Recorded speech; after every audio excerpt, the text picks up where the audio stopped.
നാമത്തിന് വേണ്ടി നിലനിൽക്കുക എന്നുള്ളത് സ്തോത്രം അനേകരുടെ ജീവിതത്തിൽ രക്ഷയുടെ പദ്ധതികളോ സ്തോത്രം വീണ്ടും ജനത്തിൻ്റെ അനുഭവങ്ങളൊന്നും ഇല്ലാതെ ജീവിക്കുമ്പോൾ സ്തോത്രം കർത്താവ് നമ്മുടെ പാപങ്ങളെ വഹിച്ച് നമ്മളെ പാപത്തിൽ നിന്ന് മോചിച്ച് നമ്മളെ സ്നേഹിച്ച അവന്റെ മഹാസ്നേഹത്തെ ഓർത്ത് നമുക്ക് ദൈവത്തെ മഹത്വപ്പെടുത്താം. നമ്മുടെ വിശുദ്ധ കരങ്ങളിൽ ദൈവത്തെ ഒന്ന് മഹത്വപ്പെടുത്തിയാട്ടെ. ഹല്ലേലൂയ. ഇന്ന് പകൽ നേരം കർത്താവിന്റെ വലിയ കരം നമ്മുടെ നടുവിലുണ്ട്. അനുഗ്രഹിക്കപ്പെട്ട സംഗീതം നമ്മൾ കേൾക്കുവാൻ ഇടയായി തീർന്നു. ദൂരത്തിൽ ചാരത്തുമായി ദൈവവചനം കേട്ടുകൊണ്ടിരിക്കുന്ന എല്ലാ പ്രിയപ്പെട്ടവരോടുമുള്ള സ്നേഹത്തെയും നന്ദിയെയും ഈ പകൽ നേരം അറിയിക്കുകയാണ്. എല്ലാവരും ക്രിസ്തുയേശുവിന്റെ നാമത്തിന്റെ സ്നേഹവന്ദനത്തെ അറിയിക്കുന്നു.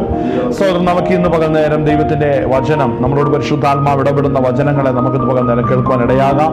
ഇന്ന് ആരാധിച്ചുകൊണ്ടിരുന്നപ്പോൾ പരിശുദ്ധാത്മാവിന്റെ ഹൃദയത്തോടെ ഇടപെട്ട ഒരു ഭാഗത്തിൽ നിന്ന് സംസാരിക്കണമെന്ന് ദൈവത്തിന്റെ ആത്മാവ് എന്നോട് ഇടപെട്ടു. ആ ഭാഗങ്ങളിൽ സംസാരിക്കുമ്പോൾ പരിശുദ്ധാത്മാവ് തന്നെ ഇന്ന് പകൽ നേരം നമ്മളോട് സംസാരിക്കുവാനായിട്ട് ഇടയായിത്തീരും. ഹല്ലേലൂയ. സ്തോത്രം. ഇന്ന് പകൽ നേരം നമ്മൾ നമ്മുടെ ശ്രദ്ധയെ നമുക്ക് തിരിക്കാം. നമുക്ക് എഫേസ്യ ലേഖനം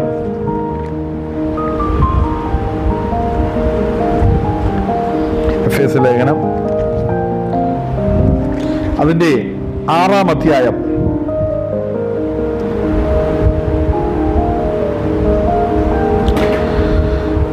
അധ്യായം അതിന്റെ 10 മുതലുള്ള വാക്യങ്ങൾ വളരെ ശ്രദ്ധേയമായ വാക്യമാണ്. ആ ശ്രദ്ധേയമായ വാക്യങ്ങൾ ഇപ്രകാരമാണ്: ഒടുവിൽ കർത്താവിനും അവന്റെ അമിത ബലത്തിനും ശക്തിപ്പെടുവിൻ, പിശാചിന്റെ തന്ത്രങ്ങളോട് എതിർത്ത് നിൽക്കുവാൻ കഴിയേണ്ടതിന് ദൈവത്തിന്റെ സർവായുധവർഗം ധരിച്ചുകൊള്ളുവിൻ. ആമേൻ. കരങ്ങൾ ദൈവത്തെ മഹത്വപ്പെടുത്തിയാട്ടെ. ഹല്ലേലൂയ. ഇന്ന് പകൽ നേരം നമ്മൾ ദൈവസന്നിധിയിലായിരിക്കുമ്പോൾ വളരെ ശ്രദ്ധേയമായ ഒരു വേദഭാഗമാണ് നമ്മളിപ്പോൾ വായിച്ചത്. വിശേഷിച്ച ആത്മീക പോരാട്ടത്തിലാണ് ഓരോ ദൈവ പൈതലും തൻ്റെ ആത്മീക ജീവിതം നയിക്കുന്നത്. ആത്മീക പോരാട്ടത്തിൽ നിലനിൽക്കുന്ന ഏതൊരു വ്യക്തിക്കും വളരെ പ്രാധാന്യമായി വേണ്ടത് പോരാടാനുള്ള ആയുധമാണ് അവരുടെ കയ്യിൽ ആവശ്യമായിരിക്കുന്നത്. അപ്പോൾ ക്രിസ്തീയ ജീവിതം പോരാട്ട ജീവിതമാണ്. ശരിയായ പോരാട്ട ജീവിതം ക്രിസ്തീയ ജീവിതം മാത്രമേ ഉള്ളൂ. പോരാട്ട ജീവിതത്തിലൂടെ നമ്മൾ കടന്നു പോകുന്നതിന് പ്രധാന കാരണം കർത്താവ് വലിയൊരു പ്രതിഫലം നമുക്ക് ഒരുക്കി വെച്ചിട്ടുണ്ട്. ആമേൻ. ആ പ്രതിഫലം നമ്മൾ പ്രാപിക്കണമെന്നുണ്ടെങ്കിൽ ഇവിടെ നാം പോരാടി ജയിച്ചവരായി തീർന്നെങ്കിലേ നമുക്ക് ദൈവരാജ്യം നമുക്ക് അവകാശമാക്കാൻ കഴിയത്തുള്ളൂ. ആമേൻ. ഹല്ലേലൂയ. ജയിച്ചവരായി തീരണം. നമ്മൾ കഴിഞ്ഞ ദിവസം യാക്കോബിന്റെ ലേഖനത്തിന്റെ അകത്ത് നമ്മൾ വായിച്ചപ്പോൾ നമ്മൾ കഴിഞ്ഞ ദിവസം ചിന്തിച്ചത് സ്ഥിരത ഉണ്ടാകണം. എങ്ങനെയാണ് സ്ഥിരത ഉണ്ടാകുന്നത് നമ്മൾ അറിഞ്ഞു അല്ലേ? എങ്ങനെയാണ് സ്ഥിരത ഉണ്ടാകുന്നത്? നമ്മൾ അവിടെ ഭാഗം നമ്മൾ വായിക്കുമ്പോൾ ഏത് വിധത്തിലാണ് ഒരുവന്റെ ജീവിതത്തിൽ എന്തിനാണ് സ്ഥിരത വേണ്ടത്, അപ്പൊ സ്ഥിരത എങ്ങനെയാണ് ഉളവാകും നമ്മളവിടെ വ്യക്തമായി കണ്ടു അല്ലേ? അവിടെ നിങ്ങളുടെ വിശ്വാസത്തിന്റെ പരിശോധന സ്ഥിരത ഉളവാക്കുന്നു എന്നറിഞ്ഞത് അശേഷം സന്തോഷമെന്ന് എണ്ണുവിൻ അല്ലേ? അവിടെ വചനം പറയാം. അപ്പൊ വിശ്വാസത്തിന്റെ പരിശോധന എന്ത് ചെയ്യും? സ്ഥിരത ഉളവാക്കും. നമ്മൾ ഇവിടെ വായിച്ചപ്പോൾ ഇന്നത്തെ കുറിവാക്യം നമ്മുടെ ഭാഗം എഫേസ്യ ലേഖനം 6-ാം അധ്യായത്തിൽ നമ്മൾ ചിന്തിച്ചത് അല്ലേ? ആ ഭാഗം നമ്മൾ വായിക്കുന്ന ഒടുവിൽ കർത്താവിന് അവന്റെ അമിത ബലത്തിലും ശക്തിപ്പെടുവിൻ.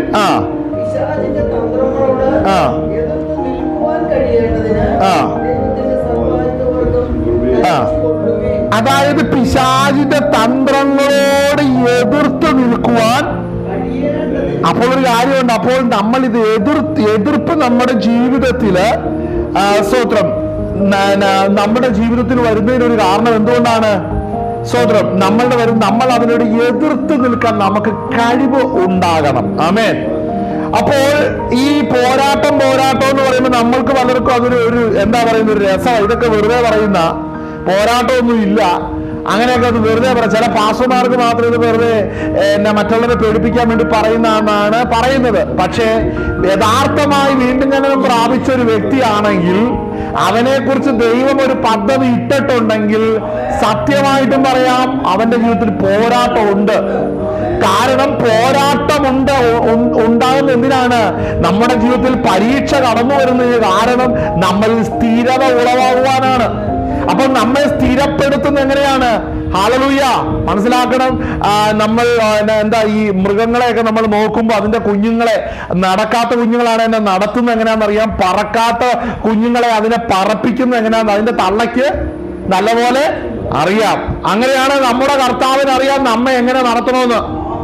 നമ്മുടെ കർത്താവിന് നല്ലപോലെ അറിയാം നമ്മെ എങ്ങനെ നടത്തിയാലാ ശരിയാകത്തുള്ളൂ. അപ്പോൾ നമ്മൾ മക്കളാണെങ്കിൽ പരീക്ഷയുണ്ട്. കരങ്ങൾ തീർത്തുന്ന മൗത്ത് പ്രതിയാട്ടെ. ഹല്ലേലൂയ. കഷ്ടത വരുന്നതിന് കാരണം നമ്മൾ സ്വന്തം മക്കളായതുകൊണ്ടാണ്. കാര്യം നമ്മൾ ഇതിനോട് റെസിസ്റ്റ് ചെയ്യാൻ പഠിക്കണം. ഇതിനോട് നമ്മൾ ഫൈറ്റ് ചെയ്യാൻ പഠിക്കണം. നമ്മുടെ ജീവിതത്തിൽ ദൈവം ആഗ്രഹിക്കുന്നത് ഇതിനോട് ഫൈറ്റ് ചെയ്ത് ജയം പ്രാപിക്കുവാനാണ്. അപ്പോൾ അതിനോട് എതിർത്ത് നിൽക്കുവാൻ കഴിയേണ്ടതിന്, അങ്ങനെയല്ല വാക്യം പറയുന്നത്, എതിർത്ത് നിൽക്കുവാൻ കഴിയേണ്ടതിന് അപ്പോൾ ദൈവത്തിന്റെ സർവായുധവർഗം ധരിക്കണമെന്ന് പറയുമ്പോൾ അത് ഓരോ സർവായുധവർഗം ഓരോ അതിന്റെ ധരകൾ അവിടെ പറയുന്നുണ്ട്. എന്തൊക്കെയാണ് അവിടെ പറയുന്നത്? അയച്ചടുത്ത്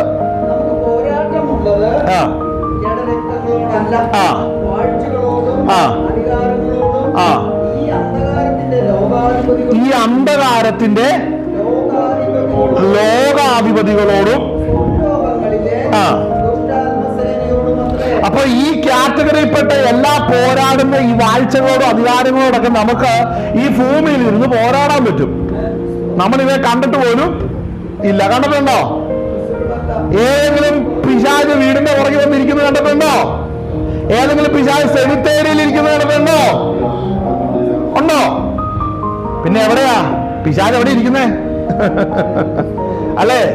ചിലർക്ക് പിശാചെന്ന് കേൾക്കുമ്പോഴേ വാലും മടക്കി ഓടും. കാര്യം അത്ര വൈരിയാ ചിലർക്ക്. ഹല്ലേലൂയ. എന്നാ ഇവിടെ പറഞ്ഞ് രക്ഷിക്കപ്പെട്ടവർ അതിനോട് പോരാടാൻ ക്രിസ്തുവിന്റെ രക്തം കൊടുത്ത് നിലനിർത്തിയിരിക്കുക. അവിടെ വ്യക്തമാക്കുന്ന ഒരു പദമാണ് അവിടെ വായിക്കുന്നത്.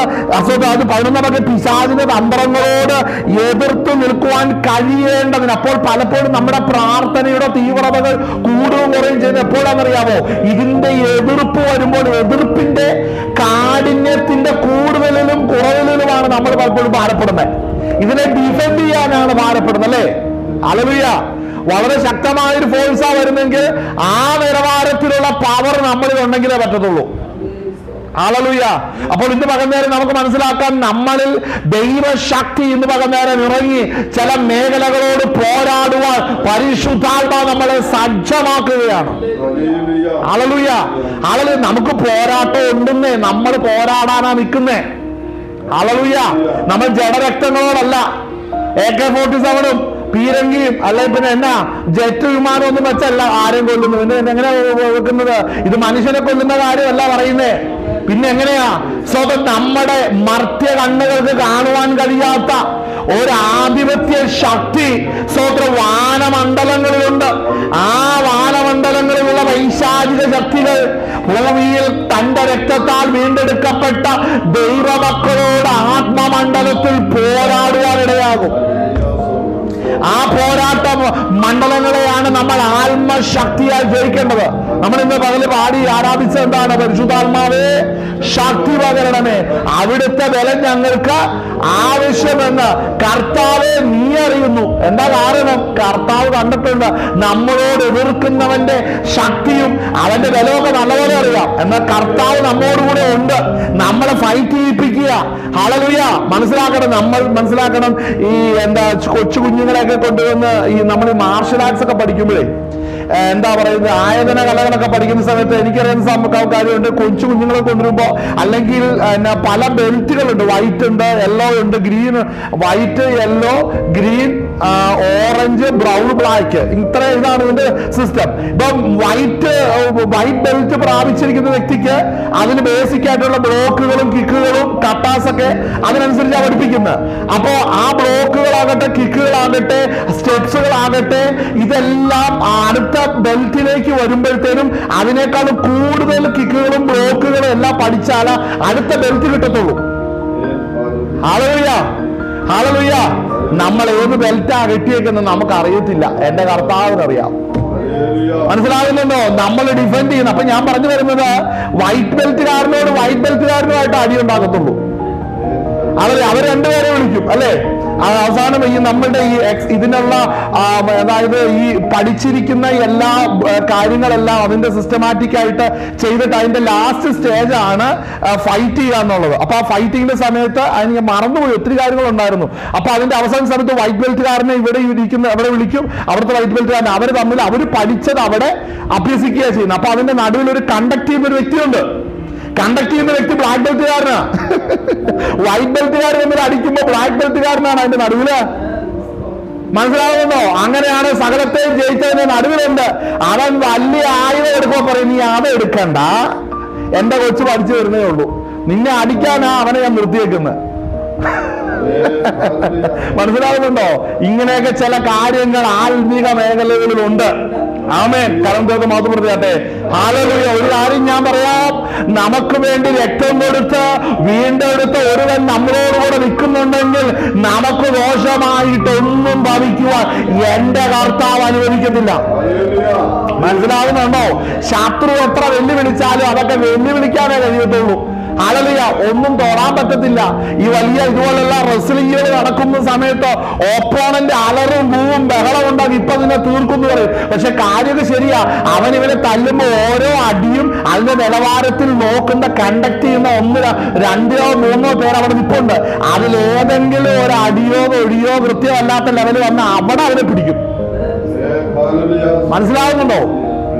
അപ്പൊ ഇതൊക്കെ നമ്മുടെ കർത്താവിനറിയാം.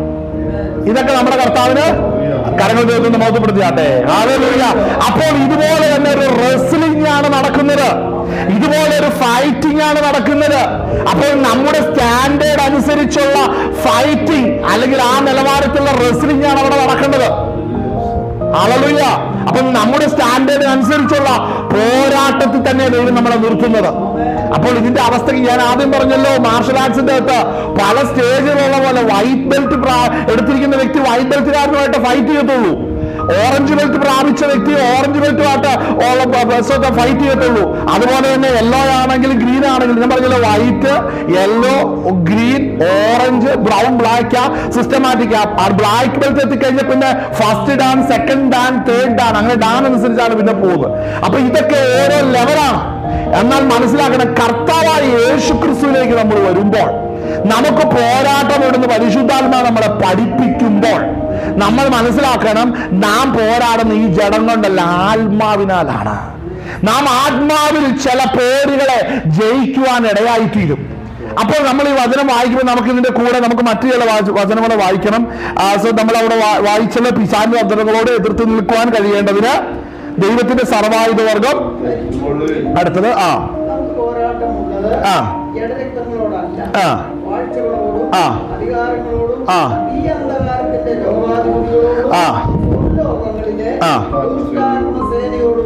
അപ്പോൾ മനസ്സിലാക്കേണ്ട ഒരു കാര്യം, ഈ ഇത്രയും കാറ്റഗറിയിൽപ്പെട്ട, അതായത് നമുക്ക് ചില വാഴ്ചകൾ, അധികാരങ്ങൾ, ഈ അന്ധകാരത്തിന്റെ ലോകാധിപതികൾ, സ്വർലോകങ്ങളിലെ ദുഷ്ടാത്മ സേനയോട് മാത്രം. ദുഷ്ടാത്മ സേനകൾ അവിടെയുണ്ട്. വെറും ആത്മാവല്ല, ദുഷ്ടാത്മാവെന്ന് അവിടെ പറയുന്നല്ലേ. അപ്പൊ ദുഷ്ടാത്മാക്കൾ ദൈവമക്കളെ പ്രയാസപ്പെടുത്തുവാനായിട്ട് കയറി വരും. ദുഷ്ടാത്മാക്കൾ ഈ നിലവാരത്തിൽ വെല്ലുവിളിയായിട്ട് കയറി വരും. അപ്പോൾ അതിനെ ജയിക്കണമെന്നുണ്ടെങ്കിൽ നാം ആത്മശക്തിയാൽ നിലനിന്നെങ്കിൽ മാത്രമേ കഴിയത്തുള്ളൂ. ഇനി ഈ പോരാട്ടം എന്താണെന്നും കൂടെ നമ്മളൊന്ന് ചിന്തിക്കാൻ പോകുന്നു. നമ്മൾ ഉദ്ദേശിക്കുന്ന നിലവാരത്തിലല്ല ഈ പോരാട്ടം നിൽക്കുന്നത്. സോ നമ്മളത് വായിക്കുമ്പോൾ നമുക്ക് അതിന്റെ കൂടെ നമുക്ക് റോമാലേഖനം അതിന്റെ 5:2 മുതൽ നമുക്കൊന്ന് വായിക്കാം. റോമാലേഖനം 5:2 നാം നിൽക്കുന്ന ഈ കൃപയിലേക്ക് നമുക്ക് അവൻ മൂലം വിശ്വാസാൽ പ്രവേശനം ലഭിച്ചിരിക്കുന്നു. നാം ദൈവദേശത്തിൽ പ്രത്യാശയിൽ പ്രശംസിക്കുന്നു. അടുത്ത വാക്യം, അത് തന്നെയല്ല കഷ്ടത സഹിഷ്ണുതയും, സഹിഷ്ണുത സിദ്ധതയും, സിദ്ധത പ്രത്യാശയും ഉളവാക്കുന്നു എന്നറിഞ്ഞ് നാം കഷ്ടങ്ങളിൽ പ്രശംസിക്കുന്നു. അപ്പോൾ ശ്രദ്ധിക്കുന്ന ഒരു കാര്യമാണ്, ഈ കഷ്ടങ്ങളിൽ പ്രശംസിക്കുക എന്ന് പറയുന്നത് എന്താണ്? എന്തുകൊണ്ടാണ്? കാര്യം ഇതിനൊരു പ്രതിഫലമുണ്ട്. ഈ ഫൈറ്റിങ്ങിന്റെ അവസാനത്തിൽ നമുക്ക് ജയമുണ്ട്. ഇതിനൊരു വലിയ പ്രതിഫല കർത്താവ് ഒരുക്കി വെച്ചിട്ടുണ്ട്. ആമേൻ. ഹല്ലേലൂയ. ആർക്കും കാണുവാൻ കഴിയാത്ത ചില പ്രയാസങ്ങൾ, മാനസിക സംഘർഷങ്ങൾ, പുറമേയുള്ള പോരാട്ടങ്ങളൊക്കെയും ഒരു ദൈവ പൈതൽ അനുഭവിക്കുമ്പോൾ ചിന്തിച്ചോണം, ഇത് സാധാരണമല്ല, ഇത് ദൈവത്താലാണ് ഈ പ്രോഗ്രാം നടക്കുന്നത്. ഇതിന്റെ ഒടുവിൽ നമുക്ക് വലിയൊരു പ്രതിഫലം ഒരുക്കി വെച്ചിട്ടുണ്ട്. ഹല്ലേലൂയ. അതുകൊണ്ട് നമ്മൾ ആരും ഈ പ്രയാസങ്ങളിലൂടെ പോകുമ്പോൾ നമ്മൾ തളർന്നിരിക്കേണ്ടവരല്ല. ദൈവം നമ്മളെ ബലപ്പെടുത്തുവാൻ, നമ്മളെ ആശ്വസിപ്പിക്കുവാൻ, നമ്മെ ജയകരമായി നിർത്തുവാൻ കർത്താവ് തന്നെ നമ്മുടെ കൂടെയുണ്ട്. അത് നമ്മളെപ്പോഴും ഓർത്താണ്, നമ്മുടെ കർത്താവ് നമ്മുടെ കൂടെയുണ്ട്. അല്ലാതെ ലോകത്തിലെ പ്രസ്ഥാനം പോലെ ഞാൻ ഇന്നയാളെ വിളിച്ചു പറഞ്ഞിട്ടുണ്ട് പൊക്കെന്ന് പറഞ്ഞ് വിടുന്ന പരിപാടിയല്ല ഇത്. നമ്മെ അയക്കുന്നവൻ നമ്മോടുകൂടെ വരികയാണ് ചെയ്യുന്നത്. ഹല്ലേലൂയ. ആ കർത്താവ് നമ്മളോട് കൂടെ വരുമ്പോൾ നമ്മളവിടെ മനസ്സിലാക്കണം. അവിടെ വായിക്കുന്ന എന്താണ്? കഷ്ടത സഹിഷ്ണുതയും, സഹിഷ്ണുത സിദ്ധതയും, സിദ്ധത പ്രത്യാശയും എന്നറിഞ്ഞ് നാം കഷ്ടങ്ങളിൽ, അതായത് നമ്മളിപ്പോ കഷ്ടത സാരമില്ല, ഈ പ്രയാസമില്ലെന്ന്, ഇതിനൊക്കെ വലിയൊരു പ്രതിഫലം ഉണ്ടെന്ന് പറയണം ദൈവമക്കൾ. ഇന്നു മുതൽ നമ്മൾ മനസ്സിലാക്കണം, കഷ്ടങ്ങൾ വരുമ്പോൾ ഇതിനെല്ലാം ഒരു പ്രതിഫലമുണ്ട്. എന്റെ മുമ്പിൽ വഴികൾ മുടങ്ങുമ്പോൾ സ്തോത്രം പറയാൻ പഠിക്കണം. കഷ്ടങ്ങൾ വരുമ്പോൾ സ്തോത്രം പറയാൻ പഠിക്കണം. പ്രതിസന്ധി എഴുന്നേൽക്കുമ്പോൾ സ്തോത്രം പറയാൻ പഠിക്കണം. കർത്താവേ നന്ദി, ഈ പ്രതിസന്ധിക്കായി നന്ദി, ഈ വെല്ലുവിളിക്കായി നന്ദി, കർത്താവ് ഈ കഷ്ടങ്ങൾക്കായി നന്ദി പറയാൻ റെഡിയാണോ? ഇന്ന് പകൽ നേരം നമ്മളോട് പരിശുദ്ധാത്മാവ് സംസാരിക്കുന്ന ഈ കാര്യമാണ്. അല്ലെങ്കിൽ നമ്മൾ ഇതിന്റെ നടുവിൽ കർത്താവേ നിന്റെ നാമത്തിനായി നന്ദി എന്ന് പറയാൻ റെഡിയാകണം.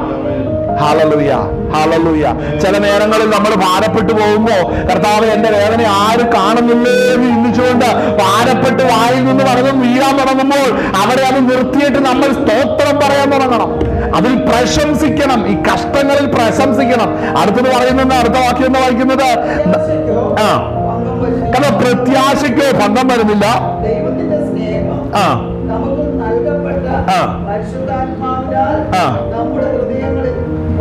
അപ്പൊ ആർക്കാ കഷ്ടം വരുന്നതെന്നറിയാമോ? പരിശുദ്ധാത്മാവിനെ ഹൃദയങ്ങളിൽ പകരപ്പെട്ടവർക്ക് മാത്രമാണ് കഷ്ടത വരുന്നുള്ളൂ. കാര്യം എന്നാ? അകത്ത് പ്രാപിച്ച ഈ അത്യന്ത ശക്തി നമ്മളിൽ വെളിപ്പെട്ടു വരണം. നമ്മളിൽ വെളിപ്പെട്ടു വരുവാൻ നമ്മുടെ ജീവിതത്തിൽ ദൈവം അനുവദിച്ചിരിക്കുന്നത് കഷ്ടതയാണ്. കഷ്ടത നമ്മൾക്ക് മനുഷ്യർക്ക് അറിയാവുന്ന ആയുള്ള കഷ്ടത സാമ്പത്തിക ബുദ്ധിമുട്ട് മാത്രം അല്ല, അറിയാവുന്ന ഒരു ബുദ്ധിമുട്ട്, സാമ്പത്തിക ബുദ്ധിമുട്ട്, 10 പൈസ പറഞ്ഞു പോയ അതിനെക്കുറിച്ച്. ഇത് മാത്രമല്ലല്ലോ പോരാട്ടം. ഇന്ന് അങ്ങോട്ടാ പോകുന്നത് നമ്മൾ പോകുന്നത്. ഈ പോരാട്ടം എന്ന് പറയുന്നത് എന്താണ് ഈ പോരാട്ടം? നമ്മുടെ ആത്മീയ ജീവിതത്തിലെ പോരാട്ടം എങ്ങനെയാണ്? ഞാനുണ്ട് നമ്മൾ ആരാഴ്ച പരിശുദ്ധാത്മാനോട് ഈ വിഷയം സംസാരിക്കണമെന്ന് തന്നെയാണ് പരിശുദ്ധാത്മാനോട് പറഞ്ഞത്. ഹല്ലേലൂയ. ദൈവത്തിന്റെ ആത്മാനോട് സംസാരിച്ചത് ഈ വിഷയം തന്നെ എടുത്ത് പ്രസംഗിക്കണമെന്നാണ് പറഞ്ഞത്. അപ്പോൾ പോരാട്ടം വരുമ്പോൾ നമ്മൾ സ്തോത്രം ചെയ്തുകൊണ്ടിരിക്കണം.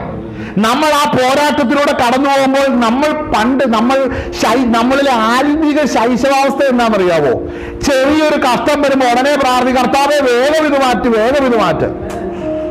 നമ്മൾ ഹോസ്പിറ്റലിൽ ചെല്ലുമ്പോൾ കൊച്ചു കുഞ്ഞുങ്ങളെ കൊണ്ട് ചെല്ലുമ്പോൾ ഡോക്ടറെ കാണുമ്പോഴെല്ലാം പിള്ളേർക്ക് പേടിയാ. ഞാൻ എന്റെ ചെറുപ്പത്തിലുള്ള കാര്യം പറയാമല്ലോ. ഡോക്ടറെ കാണുമ്പോൾ ശരിയാ, പേടിയാ. കാര്യം എന്താ? ഡോക്ടർ കുത്തിവെക്കും, ഇഞ്ചക്ഷൻ എടുക്കുക എന്നുള്ളത് കുഞ്ഞായിരിക്കുമ്പോ വളരെ ഭാരമാണ്. പക്ഷെ അതിന് പകരം നമ്മൾ നോക്കി, എന്റെ അറിവ് ഞാൻ പറയുന്നത്, ഞാൻ നോക്കുമ്പോൾ ഡോക്ടർ അതിന്റെ ആ ചെറിയ പേപ്പറിൽ അതിന്റെ കുറിപ്പട എഴുതുന്ന സമയത്ത് മരുന്ന് മാത്രം എഴുതി വരുന്നു എന്ന് പറയും. അവസാനം ചിലപ്പോൾ ഒന്ന് ഡാഡിയോ ഒന്ന് ആരെങ്കിലും ചോദിക്കും ഇഞ്ചക്ഷൻ വേണമെന്ന് ചോദിക്കുമ്പോൾ വേണ്ടാന്ന് പറഞ്ഞപ്പോൾ ആശ്വാസം തിന്നാ മതിയല്ലോ, അല്ലേ? അപ്പൊ സ്തോത്രം 1 2 പോലും. പക്ഷെ അതിന് പകരം ഇഞ്ചക്ഷൻ ഉണ്ടെന്ന് പറയുമ്പോ ഡോക്ടറുടെ മുറി തൊട്ട് നേഴ്സിനെ കാണുന്നവരെ കടന്ന് നിലവിളിയും കാർച്ച് എന്നാ ഇഞ്ചക്ഷൻ കിട്ടും. മനസ്സിലാകുന്നുണ്ടോ എന്റെ ചോദ്യം? ഗുളിക തിന്നുമ്പോഴാണോ ഇഞ്ചക്ഷനിലാണോ എഫക്റ്റ് കൂടുതൽ? പറ. ഇത് തന്നെയാണ്. കഷ്ടം വരുമ്പോൾ നമ്മൾ ഉടനെ അത് മാറുവാനല്ല. എന്റെ കർത്താവിന് ഇതിന്റെ നടുവിലൂടെ ചിലർ പ്രവർത്തിക്കാറുണ്ട്. ഈ കഷ്ടങ്ങളിലൂടെ എന്നെ നടത്തിയാൽ ഇതിനപ്പുറമായിട്ട് ദൈവം ഒരു മഹത്വത്തിൽ നിർത്തുവാനുണ്ട്. മനസ്സിലെ കഷ്ടതയാണ് നമ്മളെ തെളിയിക്കുന്നത് കേട്ടോ. നമ്മളെ തെളിയിച്ചു പുറത്തുകൊണ്ടിരുന്നത് എന്താണെന്നറിയോ? കഷ്ടതയാണ്. ഈ കഷ്ടത വരുമ്പോ നമ്മൾ ചിന്തിക്കുന്ന എന്താണെന്നറിയോ? നമ്മളെല്ലാവരും ചിന്തിക്കുന്ന കാര്യം എങ്ങനെയാണ്? ഇത് അവനൊന്നും അറിഞ്ഞില്ലല്ലോ, ഇവളൊന്നത് ഗ്രഹിച്ചില്ലല്ലോ, ഇവൾ എന്നെ ഒന്ന് അതിനോ കണ്ടിട്ട് പരിഗണിച്ചില്ലല്ലോ. നമ്മൾ ഒരിക്കലും അത് പറയാൻ പോലും. ഹല്ലേലൂയ. സഹോദരം, ഇതൊക്കെയാണ് ശൈശവാസം. എന്റെ വേദന എന്തിനാണ് മറ്റൊരു മനുഷ്യൻ അറിയുന്നത്? നമ്മളെ വേദന മറ്റൊരു മനുഷ്യൻ അറിഞ്ഞാൽ ഒരു കാര്യമില്ല. നമ്മുടെ കർത്താവിന്റെ അടുക്കലേക്ക് നമ്മൾ പോകാൻ റെഡിയാകണം. എനിക്ക് വേദന വർദ്ധിക്കുമ്പോൾ എന്റെ കർത്താവിന്റെ അടുക്കലേക്ക് ഓടി ചെല്ലുവാനായിട്ട് ഇടയാകണം. വേദന വർദ്ധിക്കുമ്പോൾ പ്രത്യേകം എന്നാണെന്നറിയാവോ? നമ്മൾ കർത്താവിനോട് കൂടെ, കാര്യം വേദന പോയില്ലല്ലോ. വേദന മാറ്റുന്നവൻ കർത്താവാണെങ്കിൽ അവനോട് കൂടെ നടക്കാനേ കഴിയത്തുള്ളൂ. നമ്മളുടെ ഉള്ളിൽ അറിയാവുന്ന ഒരു സത്യം, ഈ വേദന വരുത്തിയവന് മാത്രമാണ് എപ്പോഴാണ് ഇത് പിൻവലിക്കുന്നതെന്നുള്ളത് അറിയത്തുള്ളൂ. വളരെ ചിന്തിക്കേണ്ട ഒരു കാര്യമാണ്. ഈ വേദന അനുഭവിച്ചവന് മാത്രമാ എപ്പോൾ വരെ ഞാൻ ഈ വേദന അനുഭവിക്കുമെന്ന് തീരുമാനിച്ചിരിക്കുന്നത്. അവൻ ഇനി അനുവദിച്ചാലേ വേദന പോകത്തുള്ളൂ. അതുകൊണ്ട് അവന്റെ കൂടെ നടക്കണം. അപ്പൊ വേദന വരുന്നതിന്റെ അടുത്ത ഉദ്ദേശം എന്താണെന്നറിയാമോ? നമ്മൾ അവനെ വിട്ടുപോകാതെ അവനോടുകൂടെ ഇരിക്കണം. ഈ റോമാലേഖനം നമ്മൾ വായിച്ച ഭാഗം ശ്രദ്ധിച്ചോ? പ്രത്യാശയ്ക്കോ വണ്ണം വരുന്നില്ല, ദൈവത്തിന്റെ സ്നേഹം നമുക്ക് നൽകപ്പെട്ട പരിശുദ്ധാത്മാവിനാൽ നമ്മുടെ ഹൃദയങ്ങളിൽ എന്ന് പറഞ്ഞ എന്നാ, നമ്മൾ ആത്മാവിൽ നടക്കുവാൻ റെഡിയാകും. ഈ നമ്മൾ വിശ്വാസത്തിൽ ആരംഭ കാലഘട്ടത്തിൽ വരുന്ന സമയത്ത് പ്രാർത്ഥിച്ചു ആരാധിച്ചൊക്കെയാണെങ്കിൽ ഇടയ്ക്കൊരു പാട്ടൊക്കെ കേൾക്കുമ്പോൾ സ്തോത്രം, പിന്നെ മുക്കാൽ സമയം ലോക കാര്യങ്ങളിലേക്ക്, ലോക വിഷയങ്ങളിലേക്ക് മനസ്സ് ചാഞ്ഞു പോവില്ലേ? അപ്പൊ ഞാൻ ചോദിക്കട്ടെ, അങ്ങനെയൊക്കെ ചാഞ്ഞു പോയി ലോക വിഷയങ്ങളിലേക്ക് മനസ്സ് പോയി ആത്മാവിന്റെ നിറവ് വിട്ട് ഇച്ചിരിയൊക്കെ പരിധിയൊക്കെ വിട്ട് പാളയൊക്കെ വിട്ടു പോകുന്നവരുണ്ട്. അവരോടൊരു കാര്യം ചോദിക്കാറുണ്ട്, നിങ്ങൾ എപ്പോഴാ സ്ഥിരമായിട്ട് ഈ കൃപയിൽ ഇരിക്കുന്നേ? എപ്പോഴാ ഇരിക്കുന്നേ? അപ്പൊ മറുപടി എന്നാന്നറിയോ? ഞങ്ങൾക്ക് അങ്ങനെ പ്രത്യേകിച്ച് വല്ല പരിപാടിയൊന്നും, ഞങ്ങൾ സുഖമായിട്ട് മുമ്പോട്ട് പോയാൽ മതി, അല്ലേ? ഇതാണ് നമ്മുടെ പ്രശ്നം. പക്ഷെ ദൈവത്തിന്റെ വിഷയം എന്താണെന്നറിയാവോ?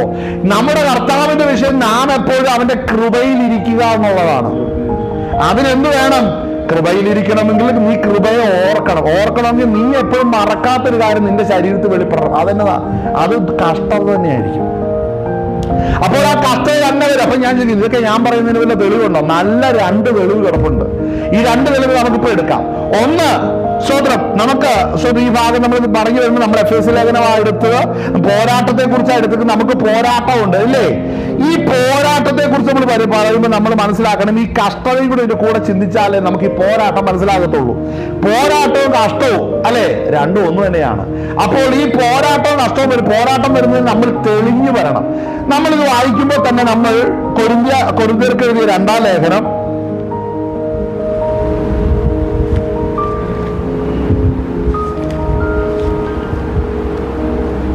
അതിന്റെ 12-ാം അധ്യായം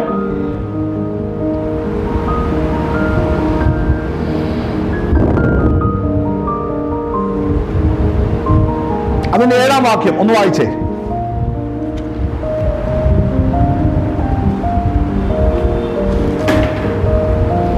രണ്ട് കൊരിന്ത്യർ 12-ന്റെ 7-ാം വാക്യം മുതൽ വായിച്ചാട്ടെ.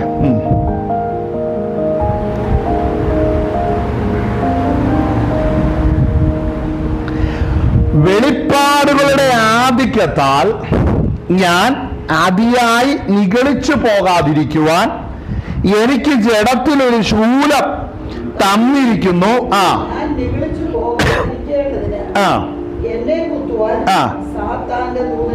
ഇപ്പൊ മനസ്സിലായോ പോരാട്ടം എങ്ങനെയാന്ന്? നമ്മൾ ഇത് മനസ്സിലാക്കണം. ഒരുവനെ ദൈവം തെരഞ്ഞെടുത്തിട്ടുണ്ടെങ്കിൽ, കർത്താവ് ഒരുവനെ തെരഞ്ഞെടുത്തിട്ടുണ്ടെങ്കിൽ, ദൈവം അവനെ തെരഞ്ഞെടുത്തു എന്ന് അവൻ എപ്പോഴും ആ ഗ്രാഹ്യത്തിൽ ജീവിക്കണം. അതെങ്ങനെ സാധിക്കും? ശൂലം കൊണ്ട് സാധിക്കും. വിട്ടുമാറാത്ത ചില പ്രതിസന്ധികൾ ജീവിതത്തിൽ നിൽക്കുന്നതിന്റെ ഉദ്ദേശം എന്താണെന്നറിയാവോ? നമ്മെ ആത്മനിറവിൽ നിലനിർത്തുക എന്നുള്ളതാണ് ദൈവത്തിന്റെ പദ്ധതി. നമ്മളെല്ലാം പഠിച്ചിരിക്കുന്ന LKG അറിവ് എന്നാണെന്നറിയാവോ? Kindergarten knowledge എന്താണെന്നറിയാവോ? അറിവ് എന്നാണെന്നറിയാവോ? അഭിഷേകം, അന്യഭാഷ പറയാനും പ്രാർത്ഥിക്കാനും മാത്രം ശേഷം സമയം കുശാൽ നമുക്ക് ഇഷ്ടമുള്ള വഴികളിൽ പോകാം, പണം കൃത്യം കയ്യിലുണ്ടായാൽ മതി. ഇതാണ് നമ്മളുടെ ശൈശവാവസ്ഥയിലുള്ള ചിന്തകളും അറിവുകളും വിശ്വാസങ്ങളും. പക്ഷേ ദൈവത്തെ സംബന്ധിച്ച്, താൻ തന്റെ രക്തം കൊടുത്ത് വിലയ്ക്ക് മേടിച്ചിരിക്കുന്ന ഒരു വ്യക്തിയെ സംബന്ധിച്ച് അവനെപ്പോഴും കർത്താവിന്റെ സന്നിധിയിൽ കാണണം. എങ്ങനെയത് കാണും? നമ്മളെ കൊണ്ട് പറ്റുമോ? ദൈവകൃപയിൽ നിലനിൽക്കുവാൻ ദൈവം അനുവദിച്ചാലേ കഴിയത്തുള്ളൂ. ശ്രദ്ധിക്കേണ്ട ഒരു കാര്യമാണ്. ദൈവകൃപയിൽ നിലനിൽക്കാൻ ദൈവം അനുവദിച്ചാലേ കഴിയത്തുള്ളൂ. അതിനെന്ത് ചെയ്യണം? അപ്പോൾ മനസ്സിലാക്കേണ്ട ഒരു കാര്യമാണ്, ദൈവം ഒരുവനെ വിളിക്കുമ്പോഴേ വിളിക്കപ്പെടാത്തവനെ പോലെ ഒരുത്തനെ അല്ല വിളിക്കുന്നത്. പിന്നെ എങ്ങനെയാ? ഒരുവനെ വിളിച്ചാൽ അവന് ചിലത് കൊടുക്കും ദൈവം. കസ്റ്റോഡിയനാക്കും ദൈവം. കസ്റ്റോഡിയനാക്കുക എന്ന് പറഞ്ഞാൽ ഉടനെ നമ്മൾ ചിന്തിക്കുന്നത് 2-3 കെട്ടിടവും ഇച്ചിരി ബാങ്ക് ബാലൻസ് ഇതൊന്നും അല്ല വരുന്നത്. കിട്ടുന്ന എന്നാന്നറിയാമോ? അതിന്റെ 3-ാം വാക്യം മുതൽ വായിച്ചേ. 12:3. ആ മനുഷ്യൻ അങ്ങനെ ഒരു വിസിറ്റ് ദൈവം തരും. ആർക്കാ പോരാട്ടം? വെളിപ്പാടുകൾ പ്രാപിച്ചവനാ പോരാട്ടമുള്ളൂ. എല്ലാവർക്കും ഇല്ല. പരിശുദ്ധാത്മാവിനെ പ്രാപിച്ചവരെ പോരാട്ടമുള്ളൂ. പരിശുദ്ധാത്മാവിനെ പ്രാപിച്ച് ദൈവം ഉദ്ദേശിക്കുന്ന ലെവലിൽ ജീവിക്കുവാൻ ദൈവം ഒരുവനെ തെരഞ്ഞെടുത്ത് അവനെ മെനഞ്ഞ് പണിത് കൊണ്ടുവരുമ്പോൾ അവനെ ചിലതിന്റെ കസ്റ്റഡിയനാക്കി വെക്കുമെന്ന് പറഞ്ഞു. അപ്പോൾ അവന്റെ കസ്റ്റഡിയിലുള്ളത് എന്താണ്? അതാണ് ആ 3-ാം വാക്യം നമ്മൾ വായിച്ചത്. ആ മനുഷ്യൻ, പൗലോസിനെ കുറിച്ച് പൗലോസ് പറയുന്നു. ഇത് പറയാനൊരു കാരണമുണ്ട്. ശ്രദ്ധിച്ചേ, ഇത് പറയാനൊരു കാരണമുണ്ട്. നമുക്കിത് വായിക്കുമ്പോൾ പിടികിട്ടത്തില്ലല്ലേ? നമ്മൾ അടുത്ത വാക്യം നമ്മൾ അതിന്റെ ഈ ഭാഗം വായിക്കുമ്പോൾ നമുക്ക് അതിന്റെ നമ്മൾ വായിച്ചല്ലോ അതിന്റെ 7-ാം വാക്യം അല്ലേ? വെളിപ്പാടുകളുടെ ആധിക്യത്താൽ ഞാൻ അതിയായി നിഗളിച്ചു പോകാതിരിക്കുവാൻ എനിക്ക് ജഡത്തിലൊരു ശൂലം തന്നിരിക്കുന്നു. ഞാൻ നിഗളിച്ചു പോകാതിരിക്കേണ്ടതിന് എന്നെ കുത്തുവാൻ സാത്താന്റെ ദൂതനെ തന്നെ. അടുത്തത് അത് എന്നെ വിട്ട് നീങ്ങേണ്ടതിന് ഞാൻ 3 വട്ടം കർത്താവിനോട് അപേക്ഷിച്ചു. അവൻ എന്നോട് എന്റെ കൃപ നിനക്ക് മതി, എന്റെ കൃപ നിനക്ക് മതി, എന്റെ ശക്തി ബലഹീനതയിൽ തികഞ്ഞു വരുന്നു എന്ന് പറഞ്ഞു. അതായത് ദൈവം ഒരുവനെ വിളിച്ചാൽ അവന്റെ ജഡത്തിന്റെ ശക്തി അശേഷം കാണത്തില്ല. അതെല്ലാം ഊറ്റിക്കളഞ്ഞിട്ടാണ് ദൈവത്തിന്റെ കരത്തിലേക്ക് വെക്കുന്നത് കർത്താവ്. നമ്മളിൽ എന്തെങ്കിലും ഉണ്ടെങ്കിലേ അതെല്ലാം ഊറ്റിയങ്ങ് കളയും കർത്താവ്. അത് എന്താ കാരണം എന്നറിയാവോ? കാരണം എന്ന് പറഞ്ഞാൽ നമ്മൾ വായിച്ച വാക്യത്തിനകത്തല്ലോ ആ മനുഷ്യൻ പർദീസയോളം എടുക്കപ്പെട്ടു എന്ന് പറഞ്ഞു. എന്തുകൊണ്ടാ പൗലോസ് ഇത് പറയുന്നതെന്ന് അറിയാവോ? പൗലോസ് നോക്കിയപ്പോൾ സ്തോത്രം, ഒരു മനുഷ്യൻ പർദീസയോട് എടുക്കപ്പെട്ടു. ആ മനുഷ്യൻ ഞാനാണെന്നല്ല പറഞ്ഞത്. ആ മനുഷ്യൻ സ്തോത്രം പർദീസയോട് എടുക്കപ്പെട്ടു. ആ മനുഷ്യനെ സംബന്ധിച്ച് ലോകത്തിൽ നിന്ന് പറഞ്ഞ ഒത്തിരി കുഴപ്പമുണ്ട്. അവന്റെ മാറാത്ത രോഗം ആ വ്യക്തിയിലുണ്ട്. പലപ്പോഴും അപേക്ഷിച്ചിട്ട് ആ രോഗം മാറിയിട്ടില്ല. എന്നാൽ ഞാൻ ദർശനത്തിൽ കണ്ട മനുഷ്യൻ ആ രോഗം ഇല്ലാതെ നിൽക്കുന്ന ആ നിൽപ്പാണ് കണ്ടത്. എന്ന് പറഞ്ഞ എന്താ? ആത്മാവിൽ താൻ ദർശനത്തിൽ എവിടെ ചെന്നു? പർദീസയോട് എടുക്കപ്പെട്ടപ്പോൾ തന്റെ ശരീരത്തിൽ ആ രോഗത്തിന്റെ വേദന അനുഭവിച്ചിരുന്നില്ല. മനസ്സിലാവുന്നുണ്ടോ? ദർശനത്തിലാകട്ടെ ദൈവസന്നിധിയിൽ പർദീസയോളം എടുക്കപ്പെട്ട സ്തോത്രം ഈ പൗലോസ് തന്റെ ശരീരത്തിൽ അനുഭവിച്ച സുഖം, തന്റെ ശരീരത്തിൽ അനുഭവിച്ച ആശ്വാസം, സ്വന്തം താൻ അവിടെ ചെന്ന് പല കാര്യങ്ങളെ കണ്ടു, പല കാര്യങ്ങളെ കേട്ടു, മടങ്ങി വന്ന് ലേഖനത്തിൽ ഇവിടെ കുറിക്കുമ്പോൾ സ്തോത്രം താൻ ഈ ജഡത്തിലിരിക്കുമ്പോൾ വേദനയാണ്. എന്നാൽ ഈ ജഡം വിട്ടാൽ നിത്യ സമാധാനവും സൗഖ്യവും സുഖവുമാണ്. ഇത് അനുഭവിക്കുവാൻ പൗലോസിന് കൃപ ലഭിച്ചു. അപ്പോൾ ഞാനൊരു കാര്യം ചോദിക്കട്ടെ, കഷ്ടം വരുന്നത് നല്ലതിനാണോ? കഷ്ടം വരുന്നത് നന്മയ്ക്കാണ്. കഷ്ടം നമ്മളിൽ വരുമ്പോഴാണ് നമ്മെ ദൈവം വലിയതായി പണിതുറപ്പിക്കുന്നത്. Hallelujah, hallelujah. നമ്മൾ ഒത്തിരി പേര് പ്രാർത്ഥിക്കുന്നു, എനിക്ക് ഭയങ്കര കഷ്ടമാണ്. ഇപ്പൊ ഡാഡിയോടൊക്കെ ചെന്ന് ചോദിച്ചു കഴിഞ്ഞിട്ടുണ്ടെങ്കിൽ ഡാഡിക്ക് ചാടി പറഞ്ഞു, ഇവിടെ ഭയങ്കര പ്രശ്നം, കാശില്ല, ആകെ പ്രയാസം. ഒരു 20 വർഷം മുമ്പ് പോയി ചോദിച്ചാലും ഇതാ പ്രാർത്ഥന റിക്വസ്റ്റ്. എന്നാ കാരണം? ആൾക്ക് മാറ്റമൊന്നും വന്നിട്ടില്ല. ആൾക്ക് കാര്യങ്ങളൊന്നും ഇതുവരെ പിടികിട്ടിയിട്ടില്ല. പൗലോസ് അങ്ങനെയല്ല. ദമസ്കോസിന്റെ പടിവാതിൽക്കൽ വെച്ച് ഹല്ലേലൂയ ദൈവത്തിന്റെ സന്ദർശനം ഉണ്ടായപ്പോൾ താൻ നിലത്ത് വീണു. അവിടെ വെച്ച് ദൈവത്തിന്റെ ശബ്ദം കേട്ട് എഴുന്നേറ്റ് വന്ന പൗലോസ് പിന്നത്തേതിൽ മാറ്റം തന്നെയായിരുന്നു. ഇത് ദൈവികമായ ഇടപെടൽ വരാത്തവനല്ല, അതുപോലെ ഇരിക്കും. ചത്തുവെങ്കിലോ വളരെ ഫലം കായ്ക്കും. മനസ്സിലാകുന്നുണ്ടോ? ഒരു കാര്യം ഞാൻ പറയാം, നമുക്ക് കാര്യം പറഞ്ഞു കൊടുക്കാനേ പറ്റുള്ളൂ. ഇത് കേട്ട് കാലുവാട്ടി ഇറച്ചിയിൽ നിന്ന് പോയാൽ നരകത്തിൽ ചെല്ലും. എന്നാൽ ഇത് കേട്ട് തന്നെത്താൻ ത്യജിച്ച് തന്റെ ക്രൂശ് എടുത്തുകൊണ്ട് ദൈവസന്നിധി കണ്ണുനീരോടുകൂടെ ഇരുന്ന് ദൈവശബ്ദം കേൾക്കണം. ചിലർ പിന്നെ കരയാനും പ്രാർത്ഥിക്കാനൊക്കെ റെഡിയാവും, ഒന്നും കേൾക്കുന്നില്ല ചില സമയം. അങ്ങനെ ചിലരുണ്ട്. അല്ലേ? ഭയങ്കര മൂക്ക് പിടിച്ചലും കരച്ചിലുവാ. ഒരു ദൈവാത്മാവിൽ നിന്ന് കേൾക്കുന്നില്ല. അതിനാ കാരണം എന്നാ? അവൻ മൂക്ക് പിഴിയുന്നതും കരയുന്നതും മനുഷ്യനെ കാണിക്കാണ്. ദൈവസന്നിധിയിൽ അപ്പൊഴിഞ്ഞതല്ല, അവിടെ ഊടായിപ്പാണ് കാണിച്ചുകൊണ്ടിരിക്കുന്നത്, അല്ലേ? ഇതൊക്കെ മാറി നമ്മൾ ദൈവസന്നിധിയിൽ വാസ്തവമായിട്ട് വേണം. കാര്യം നമുക്കൊരു പോരാട്ടത്തിലൂടെ കടന്നു പോകുന്നതിന് കാരണം നമുക്കൊരു നിത്യത ദൈവം വെച്ചിട്ടുണ്ട്. അപ്പോൾ ഈ ശൂലം തന്റെ ശരീരത്തിലുണ്ട്. ഞാൻ ഇവിടെ രോഗം എല്ലാവർക്കും ഉണ്ട്. രോഗമുള്ളവരെല്ലാം രക്ഷിക്കപ്പെട്ടവരല്ല. രക്ഷിക്കപ്പെട്ടവരിൽ രോഗമുണ്ട്. ആ രോഗം അവനെ നിത്യതയിൽ എത്തിക്കും. രണ്ടും രണ്ടാ. രോഗമില്ലാത്ത ആരാ ഉള്ള? ഹോസ്പിറ്റലിൽ എത്ര പേര് അവിടെ ഇവിടെയും കിടക്കുന്നത്? അവരെല്ലാം സ്വർഗത്തിൽ പോവോ? എന്നീ പറയുന്നത്. രക്ഷിക്കപ്പെട്ടവന്റെ ജീവിതത്തിൽ പൗലോസിനെ പോലെ ഏറുകൊണ്ടപ്പോൾ ഉദരത്തിൽ വന്നൊരു മുറിവ് പലപ്പോൾ പ്രാർത്ഥിച്ചിട്ട് വേറെ പോകുന്നില്ല, അല്ലേ?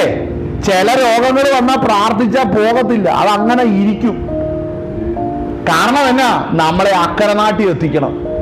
ഇവിടെ നമ്മളിരുന്ന് ആരോഗ്യവും സൗന്ദര്യവും സുഖവും എല്ലാ സമ്പത്തും വർദ്ധിപ്പിച്ച് ഇങ്ങനെ പുഷ്ടിമാനായിട്ടിരിക്കും. ഹല്ലേലൂയ, സ്തോത്രം. നരകത്തിലെ തീയിലേക്ക് ചെന്ന് വീഴുമ്പോഴത്തേനും നല്ല രസമാണ്. ഇത്രയും വർഷം സുഖിച്ച് കർത്താവിനെ അറിയാത്ത ഇവൻ ചെന്ന് നരകത്തിലേക്ക് വീഴുമ്പോഴല്ലോ വലിയൊരു സ്ഫോടനം നടക്കും. അങ്ങനെ സ്ഫോടനം ഉണ്ടാകാനല്ല പോകേണ്ടത്, അല്ലേ? ഇത് തിരിച്ചറിയണം. പലരെ കുറിച്ച് പറഞ്ഞാൽ പലർക്കും ഞങ്ങൾക്ക് അറിയത്തില്ല. ഞാൻ പറഞ്ഞു വരുന്നതിന്റെ സാരം, പൗലോസ് ജഡത്തിൽ ഈ കഷ്ടം സഹിച്ചപ്പോൾ, ഹല്ലേലൂയ, പൗലോസ് പറയുന്നു, ഞാൻ ദർശനങ്ങളെ കണ്ടു, അടുത്തത് ഞാൻ നിഗളിച്ചു പോകാതിരിക്കേണ്ടതിന്. അപ്പോൾ ഒരു കാര്യം അറിയാൻ കേട്ടോ, നമ്മളാരും നിഗളിക്കരുത്. നിഗള വർത്താനവും വരരുത്. വരുവോ? ഹല്ലേലൂയ. ഞാനൊരു കാര്യം പറയും, ഈ കൃപയില്ലാത്തവരോട് കൂടുകൂട്ടരുത് കേട്ടോ. ഈ വർഷങ്ങളായിട്ട് ദൈവസഭയിൽ വന്നിട്ടും കേൾക്കണേ, ദൈവസഭയിൽ വന്നിട്ട് അഭിഷേകവും ഇല്ല, പ്രാർത്ഥനയില്ല, ഇങ്ങനെ പണ്ട് വരെ പറഞ്ഞിട്ട് ഈ ഒരു അവസ്ഥയിലൊക്കെ ഇരിക്കുന്നവരെ കണ്ടു കഴിഞ്ഞാൽ എന്ത് സംഭവിക്കും അറിയോ? അവർ അപകടം ഉണ്ടാക്കും. അവർക്കൊന്നാമത് ഇത് മഹത്വം കണ്ടിട്ടില്ല, വീട്ടിൽ ജനിച്ചിട്ടില്ല, കൃപയെ അനുഭവിച്ചിട്ടില്ല. ഇവരിരുന്ന് വേണ്ടാത്ത വിടുവായത്തരല്ല വിളിച്ചു പറയും. ഇത് ആരെ നശിപ്പിക്കും? കൃപയിലിരിക്കുന്ന അഭിഷിക്തന്റെ മേലെ പ്രയാസമായിട്ട് വരും. അങ്ങനെയുള്ളവരുണ്ട്, കൂടെ വരുന്നവരുണ്ട്. എത്ര പറഞ്ഞാലും മനസ്സിലാവില്ല. എപ്പോഴും ദുരിതമായിട്ട് കുറച്ച് കഴിഞ്ഞ് പറയുമ്പോ കർത്താവിനെ ചെരിക്ക് പിടിച്ച് ചിലതിനെയൊക്കെ ഫുൾ സ്റ്റോപ്പ് ഇട്ടങ്ങ് വിടും ഭൂമിന്ന്. അതുകൊണ്ട് മനസ്സിലാക്കണേ, ഇത് കിട്ടിയ നാളുകളിൽ രക്ഷ പ്രാപിക്കുക. ഈ നാളുകളിൽ നിന്റെ തേജസ്സിനുള്ളത് നീയും കണ്ട് ഓടുവാൻ തുടങ്ങിക്കോണം. ഹല്ലേലൂയ. അതുകൊണ്ട് ആരെയും കുറ്റം പറയേണ്ട സമയമല്ല ഇത്. അവനവന്റെ മുമ്പിൽ വെച്ചിരിക്കുന്ന ഓട്ട സ്ഥിരതയോടെ ഓടിക്കോണം. ഹല്ലേലൂയ, സ്തോത്രം. അതുകൊണ്ട് നമ്മുടെ ജീവിതത്തിൽ പരീക്ഷ വരുമ്പോ പരീക്ഷ വേഗം മാറണേ. നിങ്ങൾ ശ്രദ്ധിച്ചിട്ടുണ്ട്, ഏറ്റവും അധികം പ്രശ്നം ഉണ്ടാക്കുന്ന ആരാന്നറിയാവോ? കൃപ ഒട്ടുമില്ലാത്തവനാ പ്രശ്നം ഉണ്ടാക്കുക. കാര്യം അവൻ ഈ പ്രശ്നം സഹിക്കാനുള്ള സാധനമില്ല. അഭിഷേകം ദൈവത്തിന്റെ കൃപ പ്രാപിച്ചവൻ ആ കൃപയിൽ ആശ്രയിച്ച് മുന്നേറുമ്പോ ഇവൻ ഒട്ടും കൃപയില്ലാത്തതും ഇവൻ കിടന്ന് നിലവിളിയും കാർച്ചയും ബഹളമാണ് ഉണ്ടാക്കുന്നത്. എന്താ കാരണം? ഇത് സഹിക്കാനുള്ള വചനോ അനുഭവം ഇല്ല. ഇവൻ അനുഭവത്തിൽ വന്നതല്ല. ആരൊക്കെ ഗിദെയോന്റെ കൂടെ വന്ന പോലെ കുറെ എണ്ണം കൂടെ വന്നതാ. ഗിദെയോൻ കൂടെ ഇറങ്ങി, ദർശനം ലഭിച്ചിട്ട് ഇറങ്ങി. കൂടെ ഇറങ്ങിയമാരോ അത് ഗിദെയോനെ കണ്ടിട്ട് ഇറങ്ങി. അങ്ങനെ കുറെ പേരുണ്ട്. ഗിദെയോനെ കണ്ടിട്ട് ഇറങ്ങുന്നവരുണ്ട്. ഗിദെയോൻ പോകുന്ന വഴി കൂടെ അല്ല, പക്ഷെ ഗിദെയോൻ എവിടെ പോകുന്നു, എങ്ങനെ പോകുന്നു എന്നുള്ളത് ഗിദെയോൻ അറിയാം. ഗിദെയോന്റെ കൂടെ ദൈവമുണ്ട്, ദൈവത്തിന്റെ ദൂതനുണ്ട്.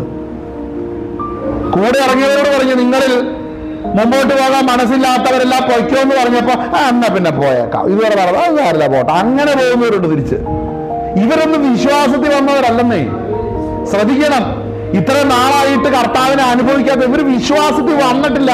അവര് വെള്ളത്തിൽ മുങ്ങിയെന്ന് ശരി, അവർ സ്നാനമായിട്ട് പോലും അവർക്ക് അതിനെ കുറിച്ച് ബോധ്യമില്ല ഇതുവരെ. ഉണ്ടോ? എല്ലാരും പോയി, ഗിദെയോൻ സ്നാനപ്പെട്ട് ഞാനും സ്നാനപ്പെട്ടു, ഗിദെയോൻ കൈയടിക്കുന്നു ഞാനും കൈയടിക്കും, ഗിദെയോൻ ആ ചർച്ചിലെ വന്നു, ഞാനും വണ്ടിയുടെ ഫ്രണ്ടിൽ കയറി ഇങ്ങനെ ഇരിക്കും. നീ പോകില്ല ഒരിക്കലും. ദൈവ രാജ്യത്തിന്റെ പടിവാതിൽ കാണില്ല. കാര്യം നിനക്ക് വ്യക്തിപരമായ ബന്ധമില്ല ദൈവവുമായിട്ട്. പിന്നെ എങ്ങനെ പോകും? ഹല്ലേലൂയ. കാരണം ദൈവം മഹത്വപ്പെടുത്തിയാട്ടെ. ഗിദെയോൻ പറഞ്ഞു, ഹല്ലേലൂയ പറഞ്ഞു, അവരും ഹല്ലേലൂയ പറഞ്ഞു. എന്താന്നിട്ട് അറിയാനും മേല. മനസ്സിലാകുന്നുണ്ടോ? ഞാൻ എൻ്റെ ജീവിതത്തിൽ നടക്കുന്ന എന്നാന്ന് നീയും നിന്റെ ദൈവവുമായിട്ട് വ്യക്തിപരമായിട്ടൊരു ബന്ധം വേണം കേട്ടോ. അവള് കാഹളം പൊടിക്കുമ്പോ ഗിദെയോൻ കൂടെ ഇറങ്ങിയ 35,000 25,000 പേരും കഴിഞ്ഞിട്ട് 300 പേര് എടുക്കപ്പെടും. നോക്കണേ, 35,000 പേര് ഇറങ്ങിയതിൽ 300 പേര് സെലക്ട് ചെയ്ത് ഇറങ്ങിയിരിക്കുന്നു. അവര് കാഹളയന്തം കേൾക്കും പോകും. ബാക്കിയുള്ളവരോ അവർ വീട്ടിൽ പോയി കിടന്ന് അടുത്ത ദിവസം പറമ്പിലെ പണിയും കഴിഞ്ഞ് അവിടുന്ന് കാര്യങ്ങളെല്ലാം നടത്തി ടൗണിൽ ഇറങ്ങി വെള്ളമൊക്കെ മേടിച്ച് തിന്ന് ഇങ്ങനെ നടക്കും. അവർക്ക് ഇവിടത്തെ അത് പറഞ്ഞ അവര് ഹ്രസ്വദൃഷ്ടിയുള്ളവരാണ്. അവര് ഹ്രസ്വദൃഷ്ടിയുള്ളവരാണ്. അവർക്ക് ഷോർട്ട് സൈഡ് ഈ അടുത്ത സമയങ്ങളിലുള്ളത് കാണാൻ പറ്റണം. നാളെ നാളെ വല്ലതും ഉണ്ടോ, നാളെ കഴിഞ്ഞ് അടുത്ത വർഷം ഇതാ നിത്യത എന്താണോ അവരെ എത്തണമെന്നും ഇന്ന് നീ അനുഭവിക്കുന്ന പ്രതിസന്ധിയുടെ പിന്നിൽ നിന്റെ നിത്യതയുടെ കാര്യപരിപാടിയായിട്ട് ബന്ധപ്പെട്ടാണ് ദൈവം ഇതൊക്കെ ചെയ്യുന്നതെന്നുള്ള കാര്യം അവർക്ക് അറിയത്തില്ല. ഹല്ലേലൂയ. ഇത് പൗലോസിനറിയാം. പൗലോസ് പറഞ്ഞ എന്നാ, ആ മനുഷ്യൻ എന്ത് ചെയ്തു? വെളിപ്പാടുകളുടെ ആധിക്യത്താൽ ഞാൻ അതിയായി നിഗളിച്ച് പോകാതിരിക്കുവാൻ. 7-ാം വാക്യം അല്ലേ വായിച്ചേ. എനിക്ക് ജഡത്തിലൊരു ശൂലം തന്നിരിക്കുന്നു, ഞാൻ നിഗളിച്ച് പോകാതിരിക്കേണ്ടതിന് എന്നെ കുത്തുവാൻ സാത്താന്റെ ദൂതനെ തന്നെ അടുത്തത്. അതെന്നെ വിട്ട് നീങ്ങേണ്ടതിന്. അതായത് ഒരു കാര്യം മനസ്സിലാക്കണം, പിശാച് അടുത്ത് വരുന്നു എന്താണെന്നറിയാവോ? ചില രോഗങ്ങളെ ഇങ്ങനെ ചൊറിഞ്ഞോണ്ടിരിക്കാനാ അല്ലേ? ഞാൻ വചനത്തിന് കാര്യം പറഞ്ഞേ. ഇവിടെ പൗലോസ് പറഞ്ഞ് സാത്താനെ തന്നെ നിർത്തിയിരിക്കുന്നുണ്ട് കുത്താൻ. അപ്പോ ചിലര് വ്യാഖ്യാനിക്കും അത് രോഗമുണ്ട്, ആ വേദന അനുഭവിക്കുക, അത്രയേ ഉള്ളൂ. അങ്ങനെയാണ് പിന്നെ രോഗത്തിന്റെ വേദന പറയും. എന്തിനാ ഈ പിശാചിനെ പൗലോസ് കൊണ്ടാ നിർത്തിയത് അവിടെ? സാത്താൻ എന്നെ കുത്തുവാൻ അവിടെ കൊണ്ടാ നിർത്തിയേക്കോ എന്ന് പറഞ്ഞ് മടുത്തിട്ട് പറഞ്ഞതാണോ? ആ സഹിയിട്ടിട്ട് പറഞ്ഞതാണോ? എന്ന് പറഞ്ഞാൽ എന്താണെന്നറിയാവോ? ഞാനൊരു കാര്യം പറയാം. പരീക്ഷകൻ അടുത്തു വരും എന്ന് പറഞ്ഞാൽ അടുത്തു വരും. അത് ചെറിയൊരു ചുമ്മാ ചിന്തയല്ല, റിയലാണത്. പരീക്ഷകൻ അടുത്തു വരും എന്ന് പറഞ്ഞാൽ വരുമോ? ആരാ പരീക്ഷകൻ? ആരാ പരീക്ഷകൻ? ആരാ പരീക്ഷകൻ? ആരാ? ഇവിടെ ഉണ്ടോ പരീക്ഷകൻ? ആരാ? സാത്താൻ. ചിലർക്ക് പറയാൻ പറ്റുന്നില്ല, കാര്യം അകത്തത് ഇരിപ്പുണ്ടെന്ന് തോന്നുന്നു. ഹല്ലേലൂയ. പരീക്ഷകൻ അടുത്തു വന്നു അല്ലേ?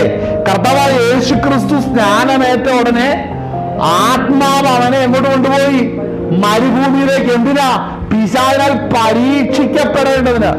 അപ്പോൾ ആ ടെസ്റ്റ് 40 ദിവസം ഉണ്ടായിരുന്നു അല്ലേ? 40 രാവും 40 രാവും കഴിഞ്ഞപ്പോഴത്തേനും കർത്താവിന് വിശന്നു. അപ്പോൾ 40 ദിവസം പരീക്ഷിച്ചുകൊണ്ടിരുന്നവൻ നേരിട്ട് വന്നു വിശപ്പിന്റെ പരിഹാരം തീർക്കാനായിട്ട്. അപ്പൊ അപ്പത്തിന്റെ കാര്യം വന്നപ്പോൾ പിശാച് അവിടെ വന്നെങ്കിൽ മുറിവിന്റെ വിഷയത്തിലും പിശാച് അവിടെ നിൽപ്പുണ്ടല്ലോ.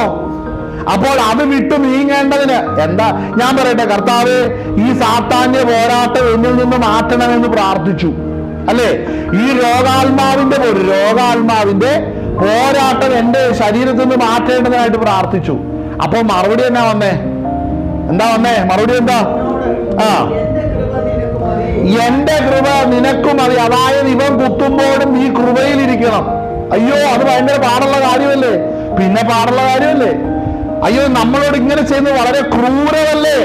ഞാൻ പറയട്ടെ, പാപമറിയാത്തവനെ കാൽവരി തകർക്കുവാൻ ഏൽപ്പിച്ചു കൊടുത്തപ്പോൾ ഹല്ലേലൂയ, പാപമനുഷ്യൻ അവനോട് അപ്പോഴും സ്തോത്രം അവന് ക്രൂരമായിട്ട് അവന്റെ മേൽ പ്രവർത്തിച്ചപ്പോഴും ഇതെല്ലാം സ്വർഗത്തിലെ പിതാവ് കണ്ടില്ലേ? അത് ക്രൂരമല്ലായിരുന്നോ? പാപം അറിയാത്തവന്റെ മേൽ നമ്മുടെ എല്ലാം അകൃത്യം അവന്റെ മേൽ ചുമത്തുന്നത് ക്രൂരമല്ലേ? അപ്പോൾ അവന്റെ നീതി നമ്മളിൽ വെളിപ്പെടേണ്ടതിന് വേണ്ടി ഹല്ലേലൂയ നമുക്ക് വേണ്ടി അവൻ യാഗമായി തീർന്നോ എങ്കിൽ മനസ്സിലാക്കണം, ഇതിന്റെ പേരിൽ ദൈവത്തിന് ചില പ്രവർത്തികളുണ്ട്. ഹല്ലേലൂയ സ്തോത്രം. അവിടെ നമ്മൾ വായിക്കണം അതിന്റെ 13-ാം അധ്യായം, കൊരിന്ത്യർക്കെഴുതിയ 2-ാം ലേഖനം 13-ാം അധ്യായം അതിന്റെ 5-ാം വാക്യം ഒന്ന് വായിച്ചേ. നിങ്ങൾ വിശ്വാസത്തിൽ ഇരിക്കുന്നുവോ എന്ന് നിങ്ങളെ തന്നെ പരീക്ഷിക്കുവിൻ. കണ്ടോ, നിങ്ങൾ വിശ്വാസത്തിൽ ഇരിക്കുന്നുവോ എന്ന് നിങ്ങളെ തന്നെ പരീക്ഷിക്കുവിൻ. നിങ്ങളെ തന്നെ ശോധന ചെയ്യുവിൻ.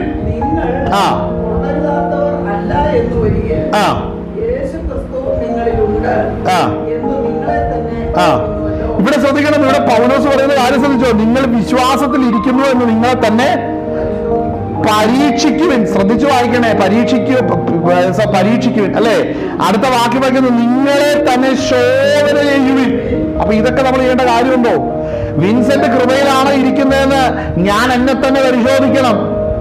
ചിലരെ സംബന്ധിച്ച് അങ്ങനെ ഒരു പരിശോധനയൊന്നുമില്ല. അവർക്ക് ബോധിച്ച വഴിയിലും ബോധിച്ച ചിന്തയിലും മാത്രം മുമ്പോട്ട് പോകുന്ന അവസ്ഥ. എന്നാൽ മനസ്സിലാക്കണം, അങ്ങനെയല്ല.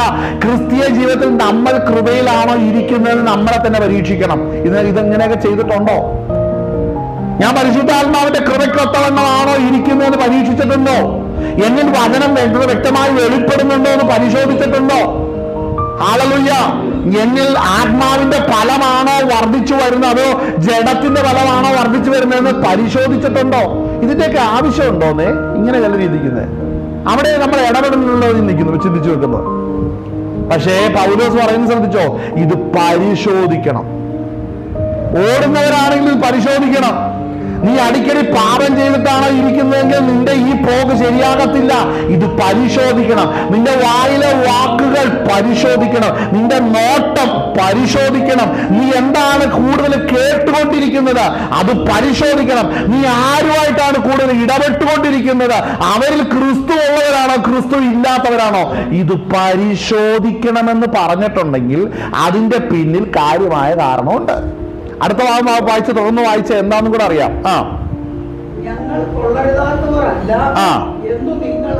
കണ്ടോ, കൊള്ളരുതാത്തവരല്ല. അപ്പോൾ മനസ്സിലാക്കണം, കർത്താവ് പ്രതീക്ഷിക്കുന്ന ഒരു സ്റ്റാൻഡേർഡ് ഉണ്ട് ആത്മീകത്തിൽ. ആ സ്റ്റാൻഡേർഡ് കീപ്പ് ചെയ്യാനാണ് പരിശോധന ഇരിക്കുന്നത്. അപ്പോൾ ഞാൻ കൃപയിലാണോ എന്ന് ഞാൻ ചെക്ക് ചെയ്യണം. മനസ്സിലാവുന്നുണ്ടോ? ചിലരൊക്കെ വർഷങ്ങളായി പരിശോധിച്ചിട്ട്, ചിലര് വ്യക്തിപരമായി ശോധന ചെയ്തിട്ട് വർഷങ്ങളും കാലങ്ങളുമായി. ഏതെങ്കിലും പ്രവാചക ദേവദാസന്മാരുടെ വചനത്തിലൂടെ ഒന്ന് പരിശോധന വരുമ്പോൾ നെറ്റി വിളിച്ച് ഇറങ്ങിപ്പോകുന്ന പാസ്റ്റർമാരുണ്ടല്ലോ. അപ്പോൾ ശ്രദ്ധിക്കണം, പരിശോധിക്കേണ്ടതിന്റെ ഉത്തരവാദിത്വം എന്തുകൊണ്ടാണ്? ഞാൻ കൊള്ളാവുന്നവനാണോ അല്ലേ? അടുത്ത വാക്യം വായിച്ച്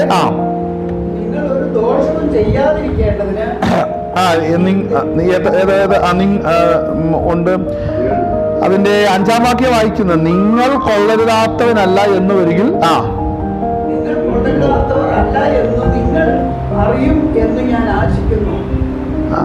അങ്ങനെയല്ല വായിക്കുന്നത്. അതിന്റെ 5-ാം വാക്യമേ, നിങ്ങൾ വിശ്വാസത്തിൽ ഇരിക്കുന്നു, നിങ്ങളെ തന്നെ ശോധന. അടുത്ത വാക്യം,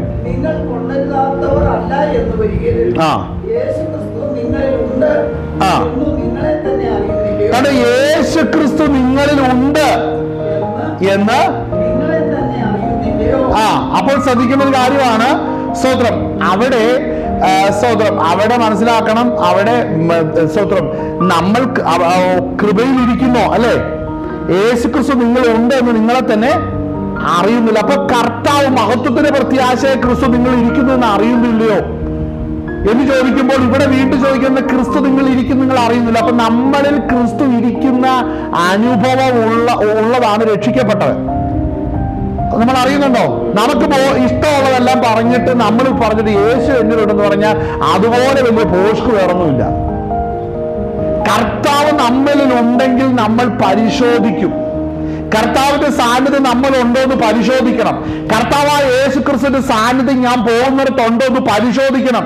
ഇത് ഓരോരുത്തരുടെ വ്യക്തിപരമായ ഡ്യൂട്ടിയാണ്. യേശു ക്രിസ്തു നിങ്ങളിൽ ഉണ്ട് എന്ന് നിങ്ങളെ തന്നെ അറിയുന്നില്ലയോ? ഞങ്ങൾ കൊള്ളരുതാത്തവരല്ല എന്ന് നിങ്ങൾ അറിയും എന്ന് ഞാൻ ആശിക്കുന്നു. ആമേൻ. അവിടെ വായിക്കുന്നത് എന്താണ്? സ്തോത്രം, സ്തോത്രം, സ്തോത്രം. ഞങ്ങൾ കൊള്ളരുതാത്തവരല്ല എന്നു നിങ്ങൾ അറിയും എന്നു ഞാൻ ആശിക്കുന്നു. നിങ്ങൾ ഒരു ദോഷവും ചെയ്യാതിരിക്കേണ്ടതിന് ഞങ്ങൾ ദൈവത്തോട് പ്രാർത്ഥിക്കുന്നു. ഞങ്ങൾ കൊള്ളരുതാവുന്നവരായി തോന്നേണ്ടതിനല്ല, ഞങ്ങൾ കൊള്ളരുതാത്തവർ എന്ന് പോലെ നിന്നാലും നിങ്ങൾ നന്മ ചെയ്യേണ്ടതിനത്രേ.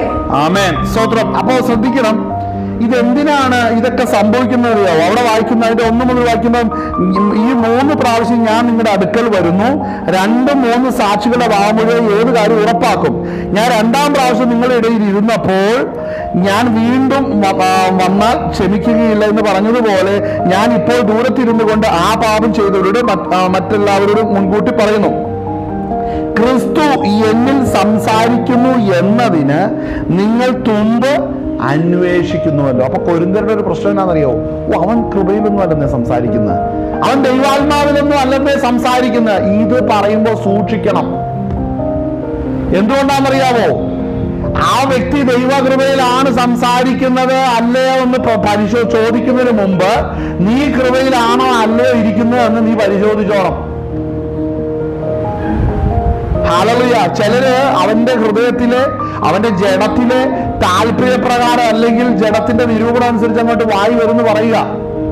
അതെന്തുകൊണ്ട്? ചില പ്രാകൃത മനുഷ്യര് സഭ വന്നാലും ശരി, ശ്രദ്ധിക്കണേ, കേൾക്കണേ, ചിലരെ സംബന്ധിച്ച് ചിലർക്ക് ഇതിനെ കുറിച്ച് ഒരു ഗ്രാഹ്യവും ഇല്ല. അവർക്ക് വായി വരുന്നെല്ലാം വിളിച്ചു പറഞ്ഞ് ഈ സംസാര ഭോഗത്തിലാണ് ചിലർ കിടക്കുന്നത്. സംസാരിച്ച് അതിൽ സുഖവും അതിൽ രസവും കണ്ടെത്തുന്ന ചിലരുണ്ട്. അവർക്ക് ഒരിക്കലും അവരുടെ ആ പാപത്തിൽ നിന്ന് അവർക്ക് വിടുതലില്ല. അവർക്ക് ഇതുവരെ വിടുതലില്ല. ആരെങ്കിലും ഇത് പറയുമ്പോൾ അവർ ചെറിയ വേദനയും കണ്ണുനീരും മൂക്കുവീഴ്ചലും അല്ലാതെ യാഥാർത്ഥ്യത്തിലേക്ക് വന്നാൽ ആ പാപ പ്രകൃതിയിൽ നിന്ന് പൊഴിയാൻ അവരൊരിക്കലും മനസ്സ് വയ്ക്കത്തില്ല. അതുകൊണ്ട് മനസ്സിലാക്കണം, ഇവിടെ കൊരിന്ത്യരെ സംബന്ധിച്ച് ഇവരുടെ സംസാരം ശരിയല്ലായിരുന്നു. പൗലോസിനെ കുറിച്ച് പറയുകയാണ്, ഇവൻ ദൈവകൃപയിലൊന്നും അല്ലെന്നേ, ക്രിസ്തു ഒന്നും അവനിൽ സംസാരിക്കുന്നില്ല എന്ന് പറയുമ്പോൾ പൗലോസിന്റെ പ്രതികരണമാണ് നമ്മളിവിടെ കാണുന്നത്. പൗലോസ് ഇവിടെ പറയുന്നത് എന്താണ്? നിങ്ങൾ വിശ്വാസത്തിൽ ഇരിക്കുന്നുവെന്ന് നിങ്ങളെ തന്നെ പരീക്ഷിക്കൂ. ഇന്ന് എന്നിൽ ക്രിസ്തു ഉണ്ടോ എന്നുള്ളതല്ല നീ ചിന്തിക്കുന്നത്, നീ കൃപയിലാണോ ഇരിക്കുന്നതെന്നാണ് നീ പരീക്ഷിക്കേണ്ടത്. അങ്ങനെ ഒരു ചോദ്യം ഇന്ന് ഈ കാലഘട്ടത്തിലുണ്ടെങ്കിൽ ഒട്ടുമിക്ക പ്രശ്നങ്ങളെല്ലാം തീരും. ഈ സഭയ്ക്കകത്തെ അടിവഴക്കും ബഹളങ്ങളും ഒച്ചകളെല്ലാം നിൽക്കും. കാരണം എന്നാ?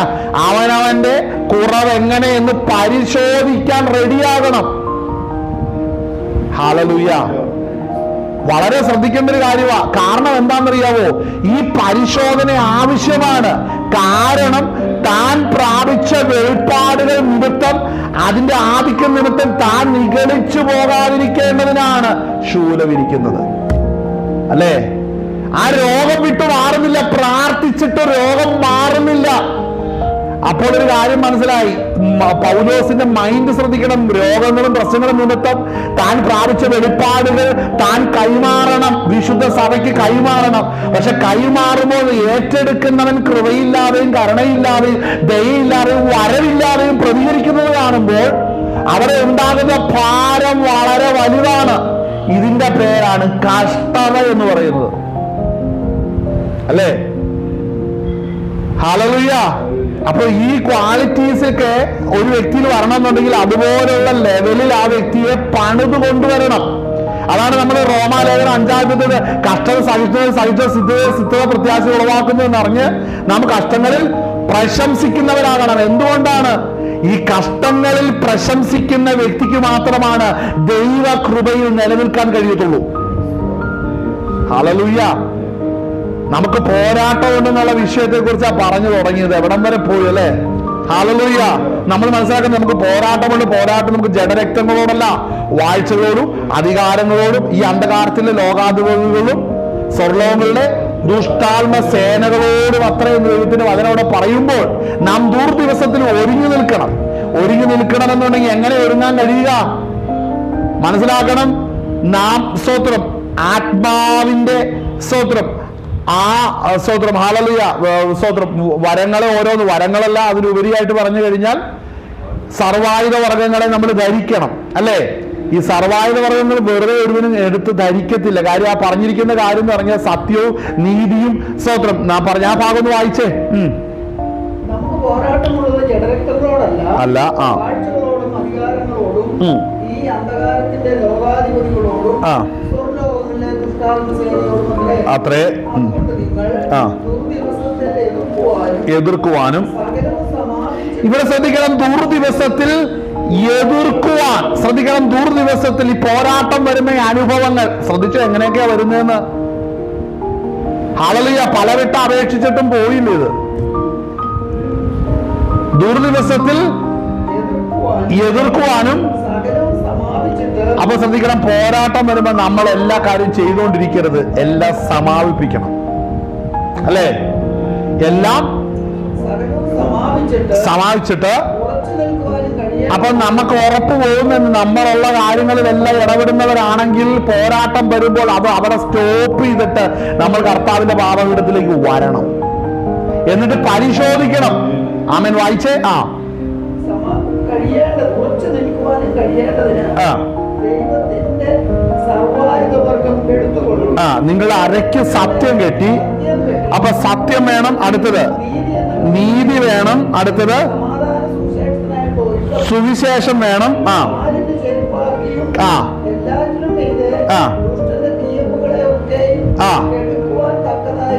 വിശ്വാസം വേണം.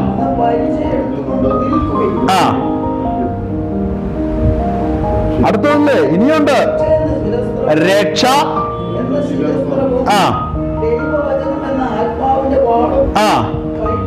കൈക്കൊള്ളുവിൻ. ഇവിടെ ശ്രദ്ധിക്കണേ, ഏതു നേരത്തും. എന്തിനാണ് സകലം സമാപിപ്പിക്കുന്നതെന്നറിയാമോ? പിന്നെയുള്ള മണിക്കൂറുകളും ദിവസങ്ങളും ഏതു നേരത്തും നമ്മൾ ആത്മാവിൽ പ്രാർത്ഥിക്കണം. നിനക്ക് നീ ഇപ്പോഴത്തെ അവസ്ഥ എന്താണെന്നറിയാമോ? അനേകർ ആത്മീക പോരാട്ടം അറിയുന്നില്ല. അപ്പോൾ ആത്മീക പോരാട്ടം വരുമ്പോൾ പലതും സമാപിപ്പിച്ച് ദൈവസന്നിധിയിൽ പ്രാർത്ഥിക്കാൻ റെഡിയാകണം. ഹല്ലേലൂയ.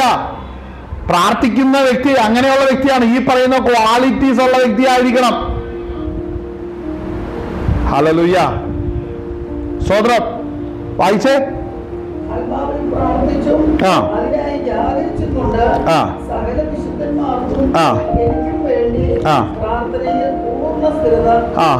അപ്പൊ പൂർണ്ണ സ്ഥിരത. എങ്ങനെയാ സ്ഥിരത വരുന്നതെന്ന് യാക്കോബിന്റെ ലേഖനത്തിൽ പറഞ്ഞിട്ടുണ്ട് അല്ലേ? എങ്ങനെയാ? പരീക്ഷ സഹിക്കുന്ന മനുഷ്യൻ അല്ലേ, കഷ്ടം സഹിക്കുമ്പോഴാണ് അവനിൽ സ്ഥിരത വരുന്നത്. അപ്പോൾ നമ്മളിൽ പ്രാർത്ഥനയിൽ സ്ഥിരത വരണമെന്നുണ്ടെങ്കിൽ നമ്മളിൽ കഷ്ടം വന്നാലേ നമ്മൾ സിസ്റ്റമാറ്റിക് ആയിട്ട് പ്രാർത്ഥിക്കത്തുള്ളൂ. ഹല്ലേലൂയ. അപ്പോൾ അപ്പൊ ഞാൻ പറയട്ടെ, കഷ്ടം വന്നിട്ടും പ്രാർത്ഥിക്കാത്തവർക്ക് എന്ത് പറ്റും? എന്റെ ഭാഷയിൽ പറഞ്ഞിട്ടുണ്ട്, ഒരു സാത്താനെ കുത്ത ഏൽപ്പിച്ചെങ്കിൽ കർത്താവിന്റെ 2 സാത്താനെ അയക്കും, പിന്നെ 3 സാത്താനെ അവിടെ ഇവിടുന്നെല്ലാം ഇട്ട് കുത്തുമ്പോ പ്രാർത്ഥനയൊക്കെ സ്റ്റഡി ആവും, ആരാധന സ്റ്റഡി ആവും അല്ലേ? നമ്മളുടെ കാര്യത്തിൽ ഇത് ഏതാണ്ട് ആപ്ലിക്കബിൾ ആണെന്ന് എനിക്ക് തോന്നുന്നത്. ഹല്ലേലൂയ. അപ്പോൾ മനസ്സിലാക്കണം, നമ്മൾ ഈ പോരാട്ടം നമ്മൾ അനുഭവിക്കുന്നു. ഇനി നമ്മൾ വായിക്കാൻ പോകുന്നത് സ്വതന്ത്രം നമ്മൾ വായിച്ച വെളിപ്പാട് പുസ്തകം 2-ാം അധ്യായത്തിന്റെ അകത്ത് വരുമ്പോൾ അവിടെ സഭയെ കുറിച്ചുള്ള ദൂത് പറയുകയാണ്.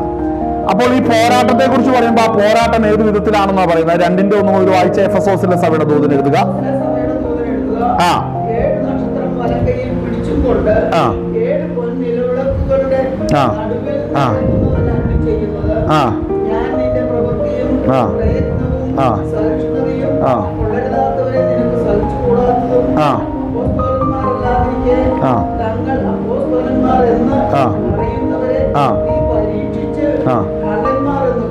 കണ്ടതും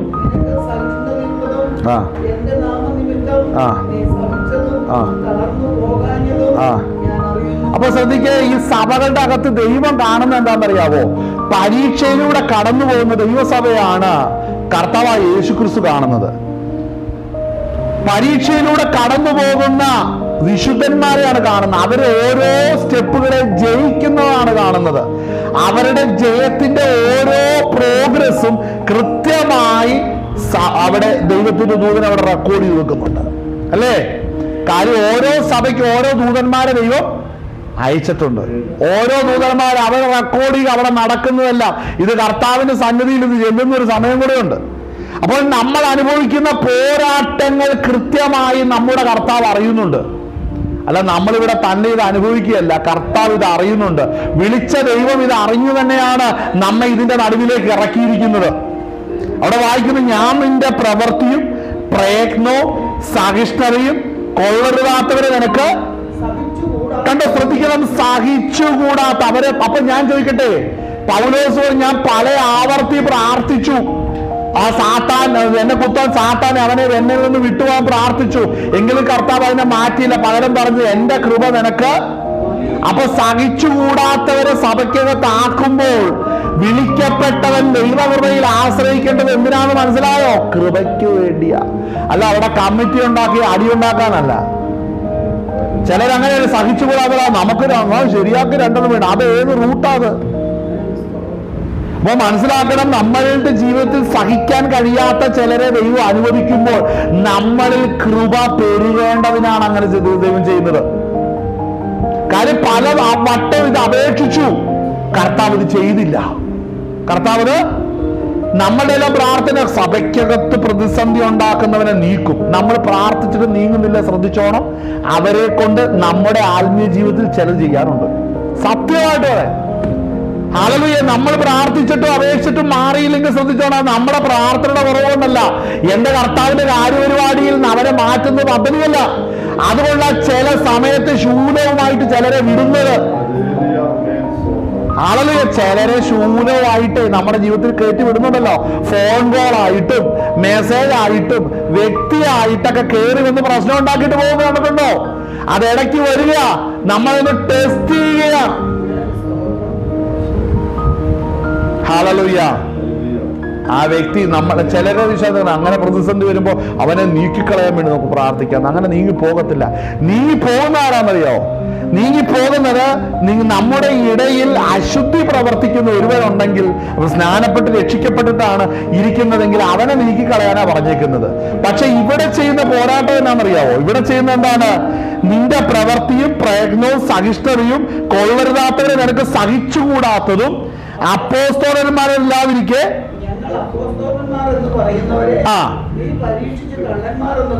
അപ്പോ മനസ്സിലായി, സർവായുധവർഗം ധരിച്ചാൽ കള്ളനെ കള്ളനായിട്ട് തന്നെ കാണാൻ പറ്റും. അതാണ് അതിന്റെ പ്രത്യേകത. കള്ളനെ കള്ളനായിട്ട് കാണണമെന്നുണ്ടെങ്കിൽ സർവായുധവർഗം വേണം. മനസ്സിലാവുന്നുണ്ടോ? ഹല്ലേലൂയ. അപ്പോൾ ആ കൃപ പ്രാപിച്ചു കഴിഞ്ഞാൽ നമുക്ക് ആളുകളെ വിവേചിക്കാൻ ദൈവം കൃപ നൽകും. മനസ്സിലാക്കണം, സത്യമുണ്ടോ, നീതിയുണ്ടോ, സുവിശേഷത്തിലാണോ നിൽക്കുന്നത്, സ്വന്തം വചനത്തിലാണോ നിൽക്കുന്നത്? വചനമില്ല. ചിലര് വരുമ്പോ കള്ള അപ്പോസ്തലന്റെ കൈ നോക്കി അവന്റെ കൈ വാളില്ല. കള്ള അപ്പോസ്തലന്റെ കൈ നോക്കുമ്പോ അവന് അരക്കച്ചയില്ല. കള്ള അപ്പോസ്തലനെ നോക്കി അവന്റെ തലയിൽ ശിരസ്ത്രമില്ല, കാലിൽ ചെരുപ്പില്ല. ഞാൻ ഒത്തിരി പേരെ കണ്ടിട്ടുണ്ട്. സുവിശേഷത്തിൽ നിൽക്കാത്ത സുവിശേഷകര്, സത്യം പറയാത്ത സ്വന്തം പ്രവാചകന്മാര്, രക്ഷ പറയാത്തവര്, ഇങ്ങനെയൊക്കെ പറയുമ്പോൾ ശ്രദ്ധിച്ചോണം കേട്ടോ. ഇവരിൽ സംഭവം ഇവൻ കൃപയിലുള്ള വ്യക്തിയല്ല. അപ്പൊ ഈ സർവായുധവർഗം വരുമ്പോൾ ശ്രദ്ധിച്ചോണം. ചിലർ വന്ന് ലോകകാര്യം മുഴുവൻ പറയും, അവൻ ഈ സർവായുധവർഗത്തിൽ ഒന്നുമില്ല, അവൻ കള്ളനാണ്. സുവിശേഷമില്ല, രക്ഷയില്ല, സ്വസ്വതം. ഏതൊക്കെയാണ് പറഞ്ഞിരിക്കുന്നത്? സർവായുധവർഗം ഏതൊക്കെയാണ്? സത്യമില്ല. ഒന്നാമത്തെ കാര്യം സത്യമില്ല. ഒത്തിരി പേര് കപടതയും വഞ്ചനയും കൊണ്ട് ജീവിക്കുന്ന കാരണം എന്താണെന്നറിയാവോ? സത്യം എന്ന അരക്കച്ചയില്ല. മുടിഞ്ഞ പ്രവാചകനായിരിക്കും.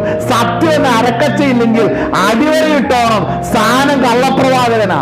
എഫെസോ സഭയിലുള്ളവർ ഇത് തിരിച്ചറിയും, അല്ലേ? ഹല്ലേലൂയ. എഫെസോ സഭയിലുള്ളവർ നോക്കിയപ്പോ ഇവൻ കള്ളപ്രവാചകൻ. എങ്ങനെ കള്ളപ്രവാചകനായത്? ഇവന് സത്യമില്ല, കാര്യങ്ങളെല്ലാം വ്യാജവ. വാ തുറന്ന നുണയെ പറയൂ. വായ തുറന്ന നുണ മാത്രം പറയുന്നവൻ കള്ളപ്രവാചകൻ. അവൻ ശുശ്രൂഷകനാണെങ്കിലും കള്ളപ്രവാചകൻ. ഹല്ലേലൂയ. അടുത്തത് സത്യം എന്ന അരക്കച്ച, അടുത്തത് നീതി എന്ന കവചം, അല്ലേ? അതൊന്ന് റിമൈൻഡ് ചെയ്യണമല്ലോ, ഒന്ന് വായിക്കണം. സത്യത്തെ കുറിച്ച് നമ്മൾ പറഞ്ഞു. അടുത്തത് നീതി എന്ന കവചമില്ല. ഇതിന് നിർത്തിക്കാൻ വിട്ടുപോകാതെ, നീതി എന്ന കവചമില്ല. അതായത് സ്വതന്ത്രം, നിന്റെ ജീവിതത്തിൽ നീതി ഉണ്ടെങ്കിലേ നിനക്ക് ശത്രുവിന്റെ ഉപദ്രവത്തിൽ നിനക്ക് നീക്കുപോക്കുണ്ടാവും. ഇവൻ പ്രസംഗിക്കത്തില്ല.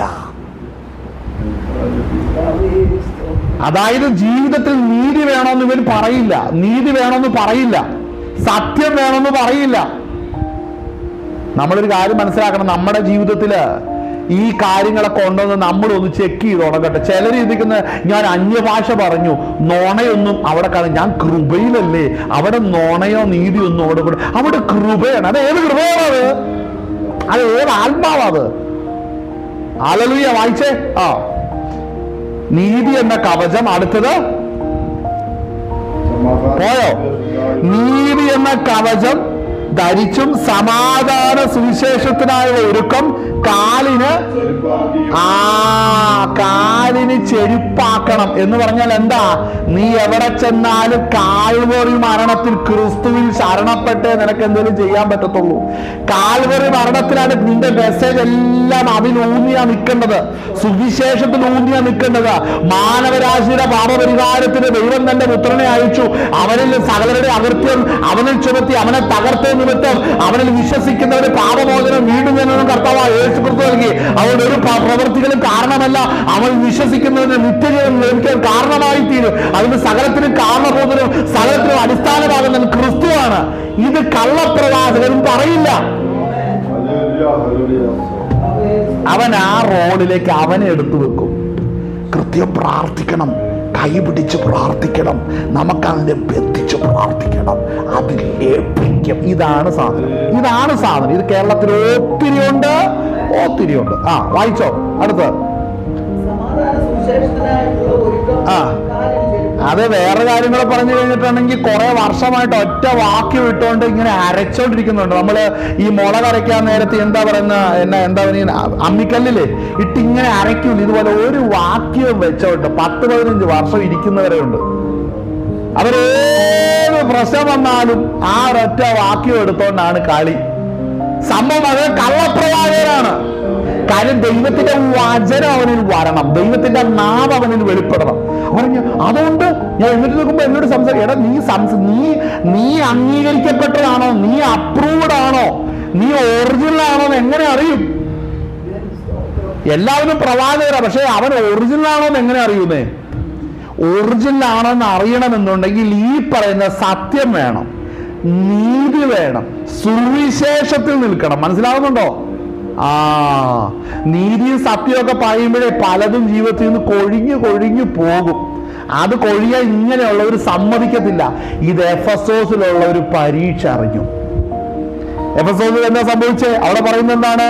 അവിടെ വായിക്കുന്നത് അപ്പോസ്തലൻ, ഞാൻ നിന്റെ പ്രവൃത്തിയും പ്രയത്നവും സഹിഷ്ണുതയും കൊള്ളരുതാത്തവരെ നിനക്ക് സഹിച്ചുകൂടാത്തതും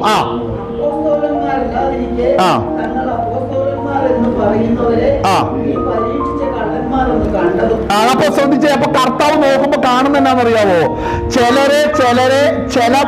ചില ദൈവദാസന്മാരെന്ന് അഭിപ്രായവും ഉള്ള ചിലര് വരുമ്പോൾ അവര് ദൈവത്താൽ വിളിക്കപ്പെട്ടിട്ടില്ല, അവര് വ്യാജമാണ്, കള്ള നാണയങ്ങളാണെന്ന് എഫെസോസിലുള്ള വിശുദ്ധന്മാര് വിശ്വാസികൾ പ്രാർത്ഥിച്ച് കാര്യങ്ങൾ അറിഞ്ഞു. അപ്പോൾ കർത്താവ് അവരോട് പറഞ്ഞു, കൊള്ളാം മക്കളെ, നിങ്ങൾ അവരെ തിരിച്ചറിഞ്ഞില്ലേ, നല്ലത് തന്നെ. അപ്പോൾ അങ്ങനെ ചിലർ ജയിച്ചിട്ടുണ്ട്. ഇന്ന് പലയിടത്തും വ്യാജന്മാരെ വ്യാജമാണെന്ന് കാണിക്കാൻ അനുവദിക്കാത്ത ചില സഭകളുണ്ട്. മനസ്സിലാകുന്നുണ്ടോ?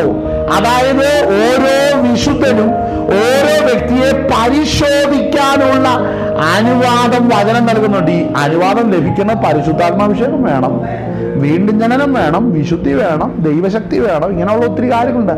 അവർക്ക് ഈ സംഭവം കാണിക്കുന്നത്. പക്ഷേ കർത്താവ് നോക്കുന്നുണ്ട്, ഇവരെ കാണാൻ മനസ്സിലാകുന്നുണ്ടോ? അതുകൊണ്ട് നമ്മുടെ മുമ്പിൽ വരുന്നത് ഏത് മുഴുത്തവനാണെന്ന് പറഞ്ഞാലും ശരി, അവനെ പരിശോധിക്കാനുള്ള വചനപ്രകാരം അധികാരം കർത്താവ് നൽകുന്നുണ്ട്. വായിച്ചേ. അപ്പോ സഹിഷ്ണുത എന്ന് പറഞ്ഞാൽ വെറുതെ കിട്ടുവോ?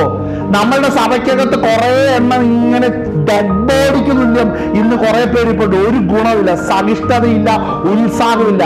എങ്ങനെയാ സഹിഷ്ണുത ഉത്സാഹമൊക്കെ വരുന്നതെന്നറിയാവോ? വ്യാജന്മാരെ പിടിക്കാൻ ആത്മനിയോഗത്താൽ വ്യക്തികൾ റെഡിയാകുമ്പോഴാണ് അവർക്ക് ഉത്സാഹം വരുന്നത്. നമ്മൾ ഈ പൂച്ചക്കുഞ്ഞിനെയൊക്കെ കാണുമ്പോഴേ, പൂച്ചേനെയും പുലിനെയൊക്കെ നമ്മൾ പഠിക്കുമ്പോൾ അതിന്റെ തള്ള അല്ലേ, പുലിയാണെങ്കിൽ അതിന്റെ കുഞ്ഞിനെ, പൂച്ചയാണ് അതിന്റെ കുഞ്ഞിനെ എന്ത് ചെയ്യുന്നറിയാമോ? ഓരോ ഒന്ന് പകുതി കടിച്ചിട്ടിട്ട അല്ലെങ്കിൽ ചാകാറായിരിക്കുന്ന എലീനെയോ അല്ലെങ്കിൽ മൃഗത്തെയൊക്കെ കൊണ്ട് ഇതിന്റെ മുമ്പിൽ കൊണ്ട് ഇട്ട് കൊടുക്കും.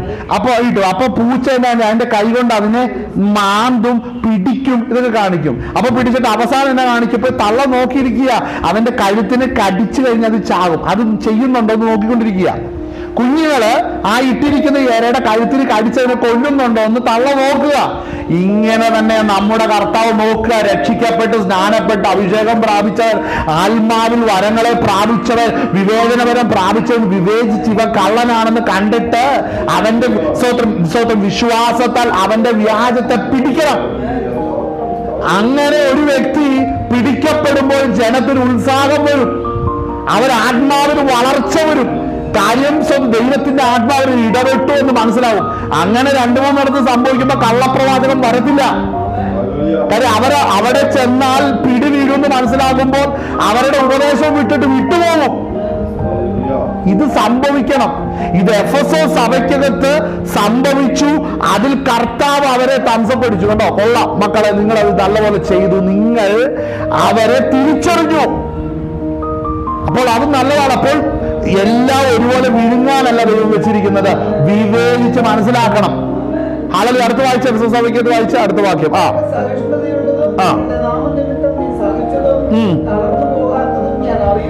അവിടെ ശ്രദ്ധിക്കണേ, അവിടെ ആ വാക്യം ശ്രദ്ധിച്ചോ. ആ പദവി പറയുന്നത് എന്താണ്? അവിടെ വായിക്കുന്നത്, നീ നിനക്ക് സഹിഷ്ണുതയുള്ളത് എന്റെ നാമനിമിത്തം നീ സഹിച്ചതും തളർന്നു പോകാതിരുന്നത്. അപ്പോൾ നല്ല പോരാട്ടം ഇവിടെ നടന്നിട്ടുണ്ട്.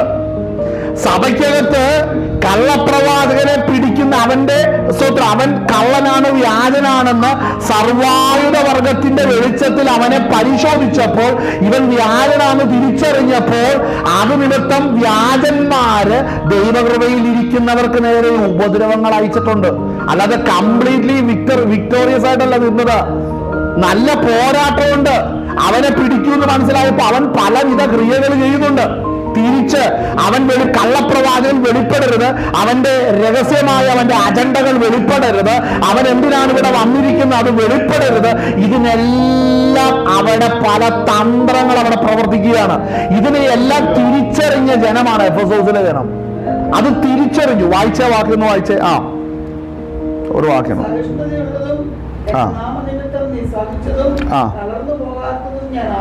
അറിയുന്നു.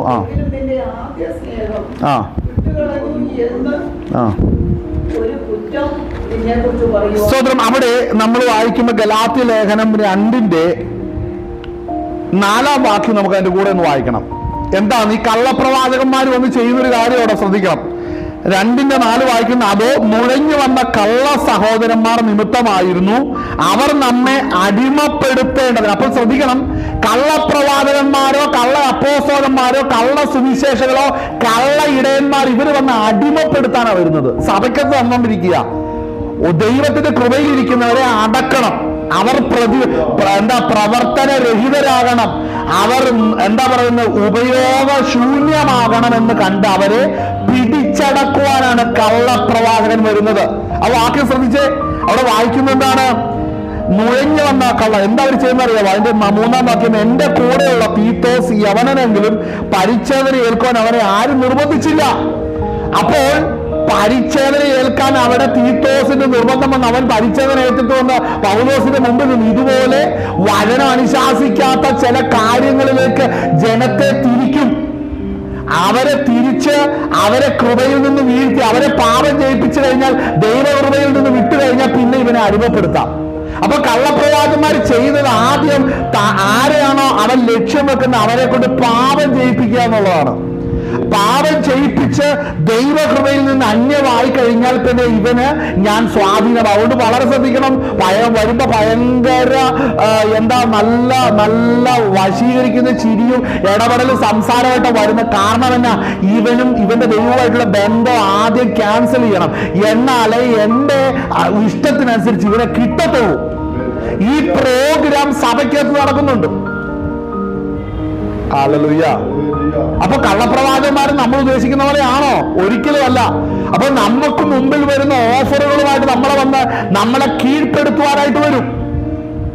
ആദ്യമായിട്ട് ശ്രദ്ധിച്ചോണം, സത്യം എന്ന അരക്കച്ച, നീതി എന്ന കവചം, സത്യം, നീതി, സുവിശേഷം, രക്ഷ ഇതൊക്കെ കളഞ്ഞിട്ട് പ്രസംഗിക്കുന്നവനെ സൂക്ഷിക്കണം. ആദ്യം വരുമ്പോൾ ഞാൻ ഒരു അരമണിക്കൂർ ശുശ്രൂഷിക്കട്ടെ, ദൂത് പറയട്ടെ, അങ്ങനെയല്ല. അവനൊരു മണിക്കൂർ പ്രസംഗിക്കട്ടെ. അതുകൊണ്ട് അവനറിയാം അവൻ ഒറിജിനൽ ആണെന്നറിയാം. അവനിൽ ഇടപെടുന്ന ക്രിസ്തുവിന്റെ ആത്മാവല്ലെങ്കിൽ അടുത്ത വണ്ടിക്ക് കയറ്റി വിട്ടോണം. അടുത്ത വണ്ടിക്ക് കയറ്റി ഏത് ഇടത്തേക്കാന്ന് വെച്ചാൽ അതിനെ പറഞ്ഞു വിട്ടോണം. ആകാശത്ത് തീ ഇറക്കണം എന്ന് പറഞ്ഞാൽ റോട്ടിൽ പോയി തീ ഇറങ്ങി ഇവിടെ ഒരു സാമാനം ഇറങ്ങണം. കാര്യം അവൻ നിമിത്തം ഇടം മലിനമാകും, മലിനപ്പെടുത്തും. ഈ കള്ളപ്രവചനം പറയുമ്പോൾ അവിടെ നടക്കുന്ന എന്താ പറയുക, അവിടെ രംഗം മലിനമാക്കിയിട്ടാ പോകുന്നവൻ. ഹല്ലേലൂയ. അങ്ങനെ മലിനമാക്കുവാൻ എങ്ങനെയാ മലിനമാകുന്ന? അവന്റെ വചനത്തിൽ സത്യമില്ല, അവന്റെ വചനത്തിൽ നീതിയില്ല, അവന്റെ വചനത്തിൽ സുവിശേഷമില്ല, അവന്റെ വചനത്തിൽ രക്ഷയില്ല, അവന്റെ വചനത്തിൽ വിശ്വാസമില്ല. അവൻ പറയുന്നത് വിശ്വാസമല്ല, അവൻ പറയുന്നത് വ്യഭിചാരവും അവന്റെ ഇച്ഛകളും ഇത് മോഹങ്ങളൊക്കെയാ പറയുന്നത്. അവന്റെ അവൻ പറയുന്ന വായിൽ നിന്ന് വരുന്ന വചനത്തിൽ നിന്ന് ഒരിക്കലും ദൈവവചനവും ഇല്ല, അതിന് ഉപദേശമില്ല. അപ്പോൾ ശ്രദ്ധിക്കണം, ഈ കാര്യങ്ങളിലെല്ലാം ഒരു വ്യക്തി എത്ര വലിയ പ്രവാചകനോ പ്രവാചിയോ ആയിക്കോട്ടെ, അവർ ഈ നിലവാരത്തിലാണ് വരുന്നതെങ്കിൽ അവരെ അവിടെ കേട്ടരുത്. സത്യവചനം പ്രസംഗിക്കുമ്പോൾ പരിശുദ്ധാത്മാവിന്റെ നാം ഉപയോഗിക്കുന്നില്ലെങ്കിൽ അവനെ പിന്നെ അവിടെ നിർത്തിയേക്കരുത്. അവനിൽ ഇടപെടുന്നത് മറ്റൊരാത്മാവാണ്. ഹല്ലേലൂയ. അപ്പോൾ മറ്റൊരാത്മാവ്, ഇങ്ങനെ വഞ്ചനയുടെ ആത്മാവ് കടന്നു വരും. ഇതാണ് ഗലാത്യയിൽ നമ്മൾ വായിച്ച വാക്യത്തിൽ കാണുന്നത്. എന്താണ്? അതോ നുഴഞ്ഞു വന്ന കള്ള സഹോദരന്മാർ നിമിത്തമായിരുന്നു അവർ നമ്മെ അടിമപ്പെടുത്തേണ്ടതിന്. അയ്യോ, സഭയ്ക്കകത്ത് ഇങ്ങനെയുണ്ടോ? ആരും അറിഞ്ഞില്ലല്ലോ. പൗലോസ ഇത് അറിഞ്ഞുള്ളൂ, കൂടെ നിന്ന് തീത്തോസ് ഇത് അറിഞ്ഞില്ല. ഇവരൊക്കെ ആരാ? ശുശ്രൂഷകരാ. ശുശ്രൂഷകർക്ക് മനസ്സിലായില്ലെന്ന് കള്ളന്മാര്. മുഴുത്ത പാസ്റ്റർമാർക്ക് പിടികിട്ടത്തില്ലെന്ന്, വിവേചിക്കാനുള്ള കൃപയില്ല. അതുകൊണ്ട് എന്നാ വരുന്നവനെല്ലാം കേറി ഇറങ്ങി സ്വന്തം മെഴുകി ഇറങ്ങിപ്പോവും. എന്നാ ചെയ്യുന്ന അവര് ചെയ്യുന്നത് ദൈവജനത്തെ മലിനപ്പെടുത്തുകയാണ്. ഹല്ലേലൂയ. ഇന്നത്തെ സഭകളുടെ പ്രശ്നം എന്നാണെന്നറിയാമോ? ഇന്ന് ആർക്കും കാര്യങ്ങൾ മനസ്സിലാകുന്നില്ല, ആർക്കും ഇത് ഗ്രഹിക്കാൻ കഴിയുന്നില്ല. എന്താണ് നടന്നുകൊണ്ടിരിക്കുന്നതെന്ന് മനസ്സിലാകുന്നില്ല. വരുന്നവനെല്ലാം ശുശ്രൂഷകനാണെന്നാണ് പറഞ്ഞിരിക്കുന്നത്. ഏതെങ്കിലും പ്രത്യേക ഓർഗനൈസേഷനിൽ നിന്ന് വരുന്നത് മാത്രമല്ല, ആരാണെങ്കിലും അവനിൽ ഈ പറയുന്ന സർവായുധം വർഗം അവൻ ധരിച്ചിട്ടില്ലെങ്കിൽ അവന്റെ കൈക്ക് പോകരുത്. അത് ബന്ധനമാണ്. കാരണം ഇവിടെ വചനം പറയുന്നു അടിമപ്പെടുത്തുക. അടിമപ്പെടുത്തുക എങ്ങനെയാ? ബന്ധിക്കുമ്പോഴല്ലേ അടിമപ്പെടുത്തുന്നത്. അപ്പോൾ ഈ വരുന്ന കള്ളപ്രവാചകന്റെ കയ്യിൽ ബന്ധിക്കാനുള്ള സാധനമായിട്ടാണ് വരുന്നത്. അതെവിടെ നിന്നെങ്കിലും സേവിച്ചു എടുത്തുകൊണ്ട് വരുന്ന കാര്യമല്ല. ഇവൻ സത്യത്തിന്റെ അടിസ്ഥാനം വിട്ടുതെറ്റുമ്പോൾ തന്നെ അനേക ജനങ്ങളെ ബന്ധിക്കാനുള്ള ശക്തി അവനിൽ സാത്താൻ കൊടുത്തിരിക്കും. ഹല്ലേലൂയ. ഇതുവരെ ചിന്തിക്കാത്ത റൂട്ടിൽ കൂടെ ഇന്ന് കാര്യങ്ങൾ പോകുന്നു. വായിച്ചേ തുറന്ന്. അവർ നമ്മെ അടിമപ്പെടുത്തേണ്ടതിനും കണ്ടോ? ഈ കള്ളപ്രവാചകന്മാർ ചെയ്യുന്നത് മറ്റൊന്നുമല്ല. ഇവിടെ ആരാ പ്രാർത്ഥിക്കുന്നത്? ആർക്കാ കൃപാവരമുള്ളത്, അഭിഷേകമുള്ളത്? ശ്രദ്ധിച്ചിട്ടുണ്ട്? ഞാൻ ശ്രദ്ധിച്ചുള്ള ഈ ചിലപ്പോ ഈ കള്ളപ്രവാചകന്മാർ വരുമ്പോഴേ ഒരു സഭയ്ക്കത്ത് ചെന്ന അവരാദ്യം നോക്കുന്ന അവിടെ കൈയടിക്കുന്ന ആരാധിക്കുന്ന അന്യഭാഷ അവരോടാണ് കുറച്ച് നേരം. കാര്യം അവരെ ആദ്യം കെട്ടിയാലേ ബാക്കിയുള്ള ഒന്നും ഇല്ലാത്തതിനെ വഞ്ചിക്കാൻ പറ്റുള്ളൂ. കാര്യം എല്ലാവരും നോക്കുന്ന എങ്ങനെ പറയട്ടെ, കൂടുതൽ ഒരുമാതിരി പ്രാർത്ഥിക്കുന്ന വ്യക്തിയോട് ദൂത് പറയുമ്പോൾ അത് ശ്രദ്ധിച്ചു. കാര്യം പ്രാർത്ഥിക്കുന്ന ഇവിടെ അറിയാം അവരുടെ സാഹചര്യം. അപ്പൊ ഇത് ശരി. അപ്പൊ പിന്നെ അവരെല്ലാം അങ്ങ് സമർപ്പിക്കുക. ഇനി എന്റെ തല കൈവച്ച് എന്നാന്ന് വെച്ചാ പറ, ഞാനതെല്ലാം കേൾക്കാം. ഈ അവസ്ഥയിലേക്കാണ് സഭ ചെല്ലുന്നത്. എന്നെ ഇവിടെ ഞാൻ എന്നാന്ന് വെച്ചാ നീ ചെയ്യ, ഞാൻ റെഡി കേൾക്കാൻ. എന്നാ ഇവിടെ റെഡിയാണ്. അപ്പോൾ ശ്രദ്ധിക്കണം, ആദ്യം പ്രാർത്ഥിക്കുന്ന ഒരു വ്യക്തി ഉണ്ടെങ്കിൽ, അല്ലെങ്കിൽ ദൈവസന്നിധിയിൽ കൃപയിലിരിക്കുന്ന വ്യക്തി ഉണ്ടെങ്കിൽ ആ വ്യക്തിയോടാണ് ആദ്യം ഇടപെടുന്നത്. ഇവര് വേറെ ആരോടും ടച്ച് ചെയ്യില്ല. അതിന്റെ കാരണം അവരെ അടിമപ്പെടുത്തണമെന്നുണ്ടെങ്കിൽ ക്രിസ്തുവേശുവിന്റെ സ്വാതന്ത്ര്യം അനുഭവിക്കുന്നവനെ ആദ്യം ബന്ധിക്കുന്നത് അല്ലേ? അങ്ങനെയല്ല വാക്യം വായിക്കുന്നത്. ഒറ്റുനോക്കുവാൻ നുഴഞ്ഞു വന്നിരിക്കുന്നു.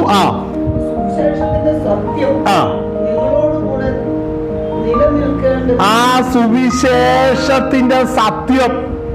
അപ്പോ നമ്മുടെ കാലിന് ചെരുപ്പാക്കേണ്ട സുവിശേഷമേ, അതിലൊരു സത്യമുണ്ട്. അത് എന്ത് ചെയ്യണം? അവിടെ വായിക്കുന്നത് സുവിശേഷം കണ്ടോ? അത് നമ്മളെ നിലനിർത്താൻ നോക്കിക്കണം. കാരണം നമ്മൾ എങ്ങനെയാ വിശ്വാസത്തിൽ വന്നെന്നറിയാവോ? നമുക്ക് വേണ്ടി ഒരുവൻ കാൽവരിയിൽ തകർക്കപ്പെട്ടിട്ടുണ്ട്. അവന്റെ ശരീരയാഗത്താൽ എനിക്ക് പാപത്തിൽ നിന്നും മരണത്തിൽ നിന്നും മോചനം ലഭിച്ചു. ഒരു മനുഷ്യനും കാരണമല്ല. യേശു ക്രിസ്തു ഒരുവൻ മാത്രമാണ് രക്ഷകനും വീണ്ടെടുപ്പുകാരനും. അതുകൊണ്ട് ആ പദ്ധതിയിൽ ഞാൻ ഇരിക്കുമ്പോൾ ആ കർത്താവിനെ അനുഭവിക്കുകയോ അതേ രക്ഷയുടെ നിലവാരം പ്രസിദ്ധമാക്കാൻ പ്രാപ്തിയില്ലാത്ത ഒരുവനോ സ്റ്റേജിൽ കയറി പ്രവാചകനാന്ന് പറഞ്ഞാൽ അവന്റെ ചെവിയെ പിടിച്ച് വലിച്ചു അടിച്ചോണം. അല്ലേ? അങ്ങനെയാ വചനം പറയുന്നത്. കള്ളപ്രവാചകൻ ഒരുത്തനല്ലേ ഉള്ളൂ, ബാക്കി കൃപയിലിരിക്കുന്നവരല്ലേ കൂടുതല്. അല്ലേ? പക്ഷെ പ്രശ്നം എന്താ പറയുക, കള്ളപ്രവാചകന്റെ ട്രിക്ക് ഉണ്ടല്ലോ, അവന്റെ ജിമിക്സ്, അതിനാണ് എഫക്റ്റ് കൂടുതൽ. ജനം അവിടെ ഇരുന്നു പോവും. അല്ലേ? അതിനാണ് വരുന്നവൻ വരുമ്പോൾ വിവേചിച്ച് നമ്മൾ കൊണ്ടിരുന്നോണം. വിവേചിക്കാന്ന് പറഞ്ഞാൽ സ്തോത്രം സ്തോത്രം സ്തോത്രം എന്ന് പറഞ്ഞുകൊണ്ടിരിക്കണം എന്നല്ല പറഞ്ഞത്, അതും പറയണം. പക്ഷേ എന്താ യഥാർത്ഥത്തിൽ വേണ്ടെന്നറിയാവോ? ഈ സർവായുധ വർഗങ്ങൾ ഇവനിലുണ്ടോ എന്ന് നോക്കണം. ഇല്ലെങ്കിൽ സംഭവം വേറെയാ. അവിടെ നിന്ന് അപ്പോഴേ ഇറങ്ങിപ്പോക്കോ. ഒരു പാപമല്ല, അവൻ പേടിപ്പിക്കുകയുള്ളൂ, ദൈവം നിന്റെ കൂടെ ഉണ്ട്. കള്ളപ്രവാചകൻ എഫെസോസ് സഭയിൽ വന്നുകൊണ്ട് സ്വന്തം ഹല്ലേലൂയ ഈ പറഞ്ഞ പോലെ എല്ലാവിധ വ്യാജവും പ്രവർത്തിക്കാൻ തുടങ്ങുന്ന സമയത്ത് ഞാൻ പറയാം, എഫെസോസിലുള്ള ചില വിശുദ്ധന്മാർ അവിടെ എഴുന്നേറ്റങ്ങ് പോകും. അപ്പൊ എല്ലാവരും അവരെ നോക്കിയിട്ട് വെച്ച് പറയുന്ന കാര്യം എന്താ പറയുക, ഉണ്ടോ ഒരു പ്രവാചകൻ വരുമ്പോ അവന്റെ അവളുടെ ഒരു പ്രാർത്ഥന, അവളിലും വലിയ ഒരുത്തൻ വന്നു കണ്ടപ്പോ അസൂയ കൊണ്ട് ഇറങ്ങിപ്പോയതാന്ന് പറയും. പക്ഷെ സത്യാവസ്ഥ എന്താ? കർത്താവ് നോക്കിയതെന്താ? കർത്താവ് നോക്കിയ കാര്യം എന്താ? ആ വാക്യം എന്താ അവിടെ വായിക്കുന്നത്? ഞാൻ നിന്റെ പ്രവൃത്തിയും പ്രയത്നവും സഹിഷ്ണുതയും കൊള്ളരുതാത്തവരെ നിനക്ക് സഹിച്ചുകൂടാത്ത അപ്പോസ്തലന്മാരല്ലാതിരിക്കെ തങ്ങൾ അപ്പോസ്തലന്മാരെന്ന് പറയുന്നവരെ നീ പരീക്ഷയിൽ കള്ളന്മാരെന്ന് കണ്ടതും. ശ്രദ്ധിക്കണേ, എല്ലാവരും കള്ളപ്രവാചകന്മാരല്ലോ ഒറിജിനലുണ്ട്. എല്ലാ കള്ളപ്രവാചകന്മാരല്ലോ ഒറിജിനലുണ്ട്, തീർച്ചയായിട്ടും ഉണ്ട്. എന്നാൽ എഫെസോസിലെ പ്രശ്നം, അവിടെ കള്ളപ്രവാചകന്മാർ വന്നു, അവരെ ജയിക്കുവാൻ ദൈവം കൃപ നൽകി. ഹല്ലേലൂയ. അപ്പോൾ അവിടെ വായിക്കുന്ന കാര്യം ശ്രദ്ധിക്കണം.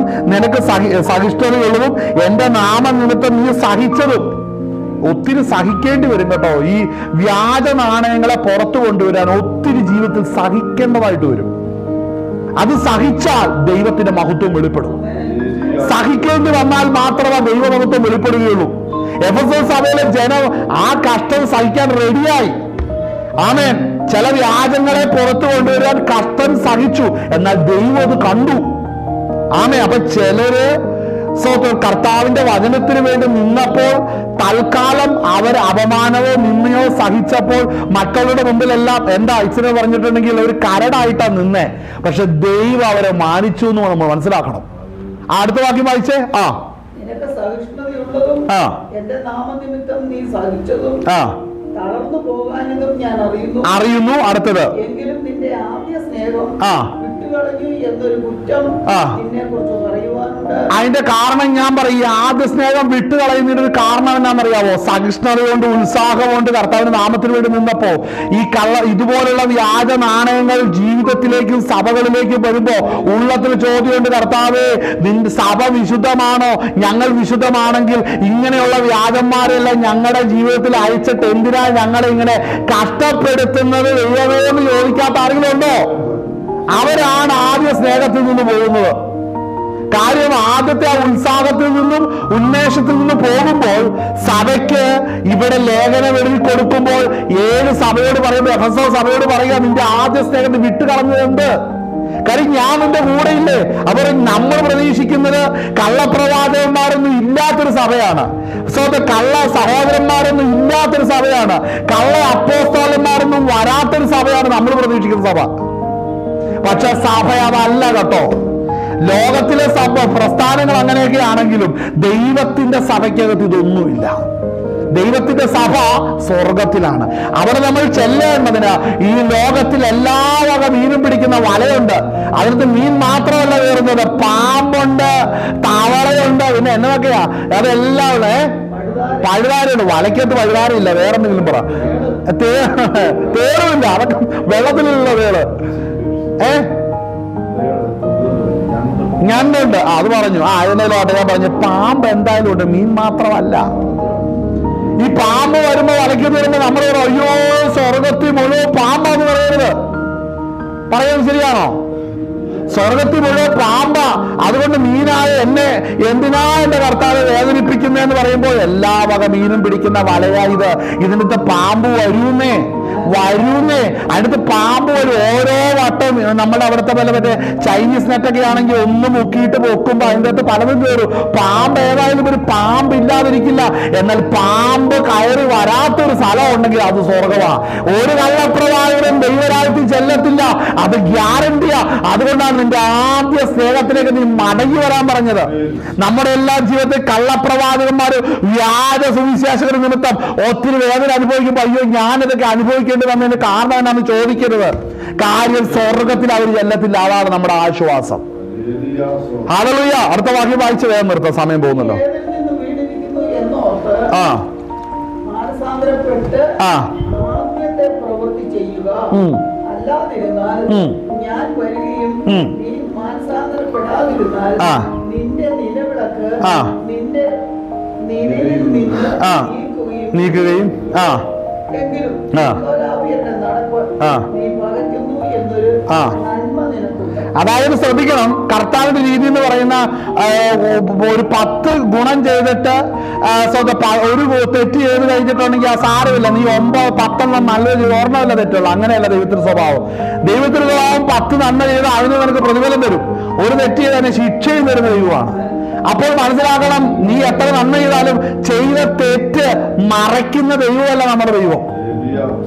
മറ്റ് ജാതീയ ദൈവങ്ങളൊക്കെ ജാതീയ ദൈവങ്ങൾ അവകാശപ്പെടുന്നതൊക്കെ 10 നന്മ ചെയ്തിട്ട് ഓർമ്മ തെറ്റിയുടെ സാരമില്ലെന്ന്. അത് വെറും മനുഷ്യനാ.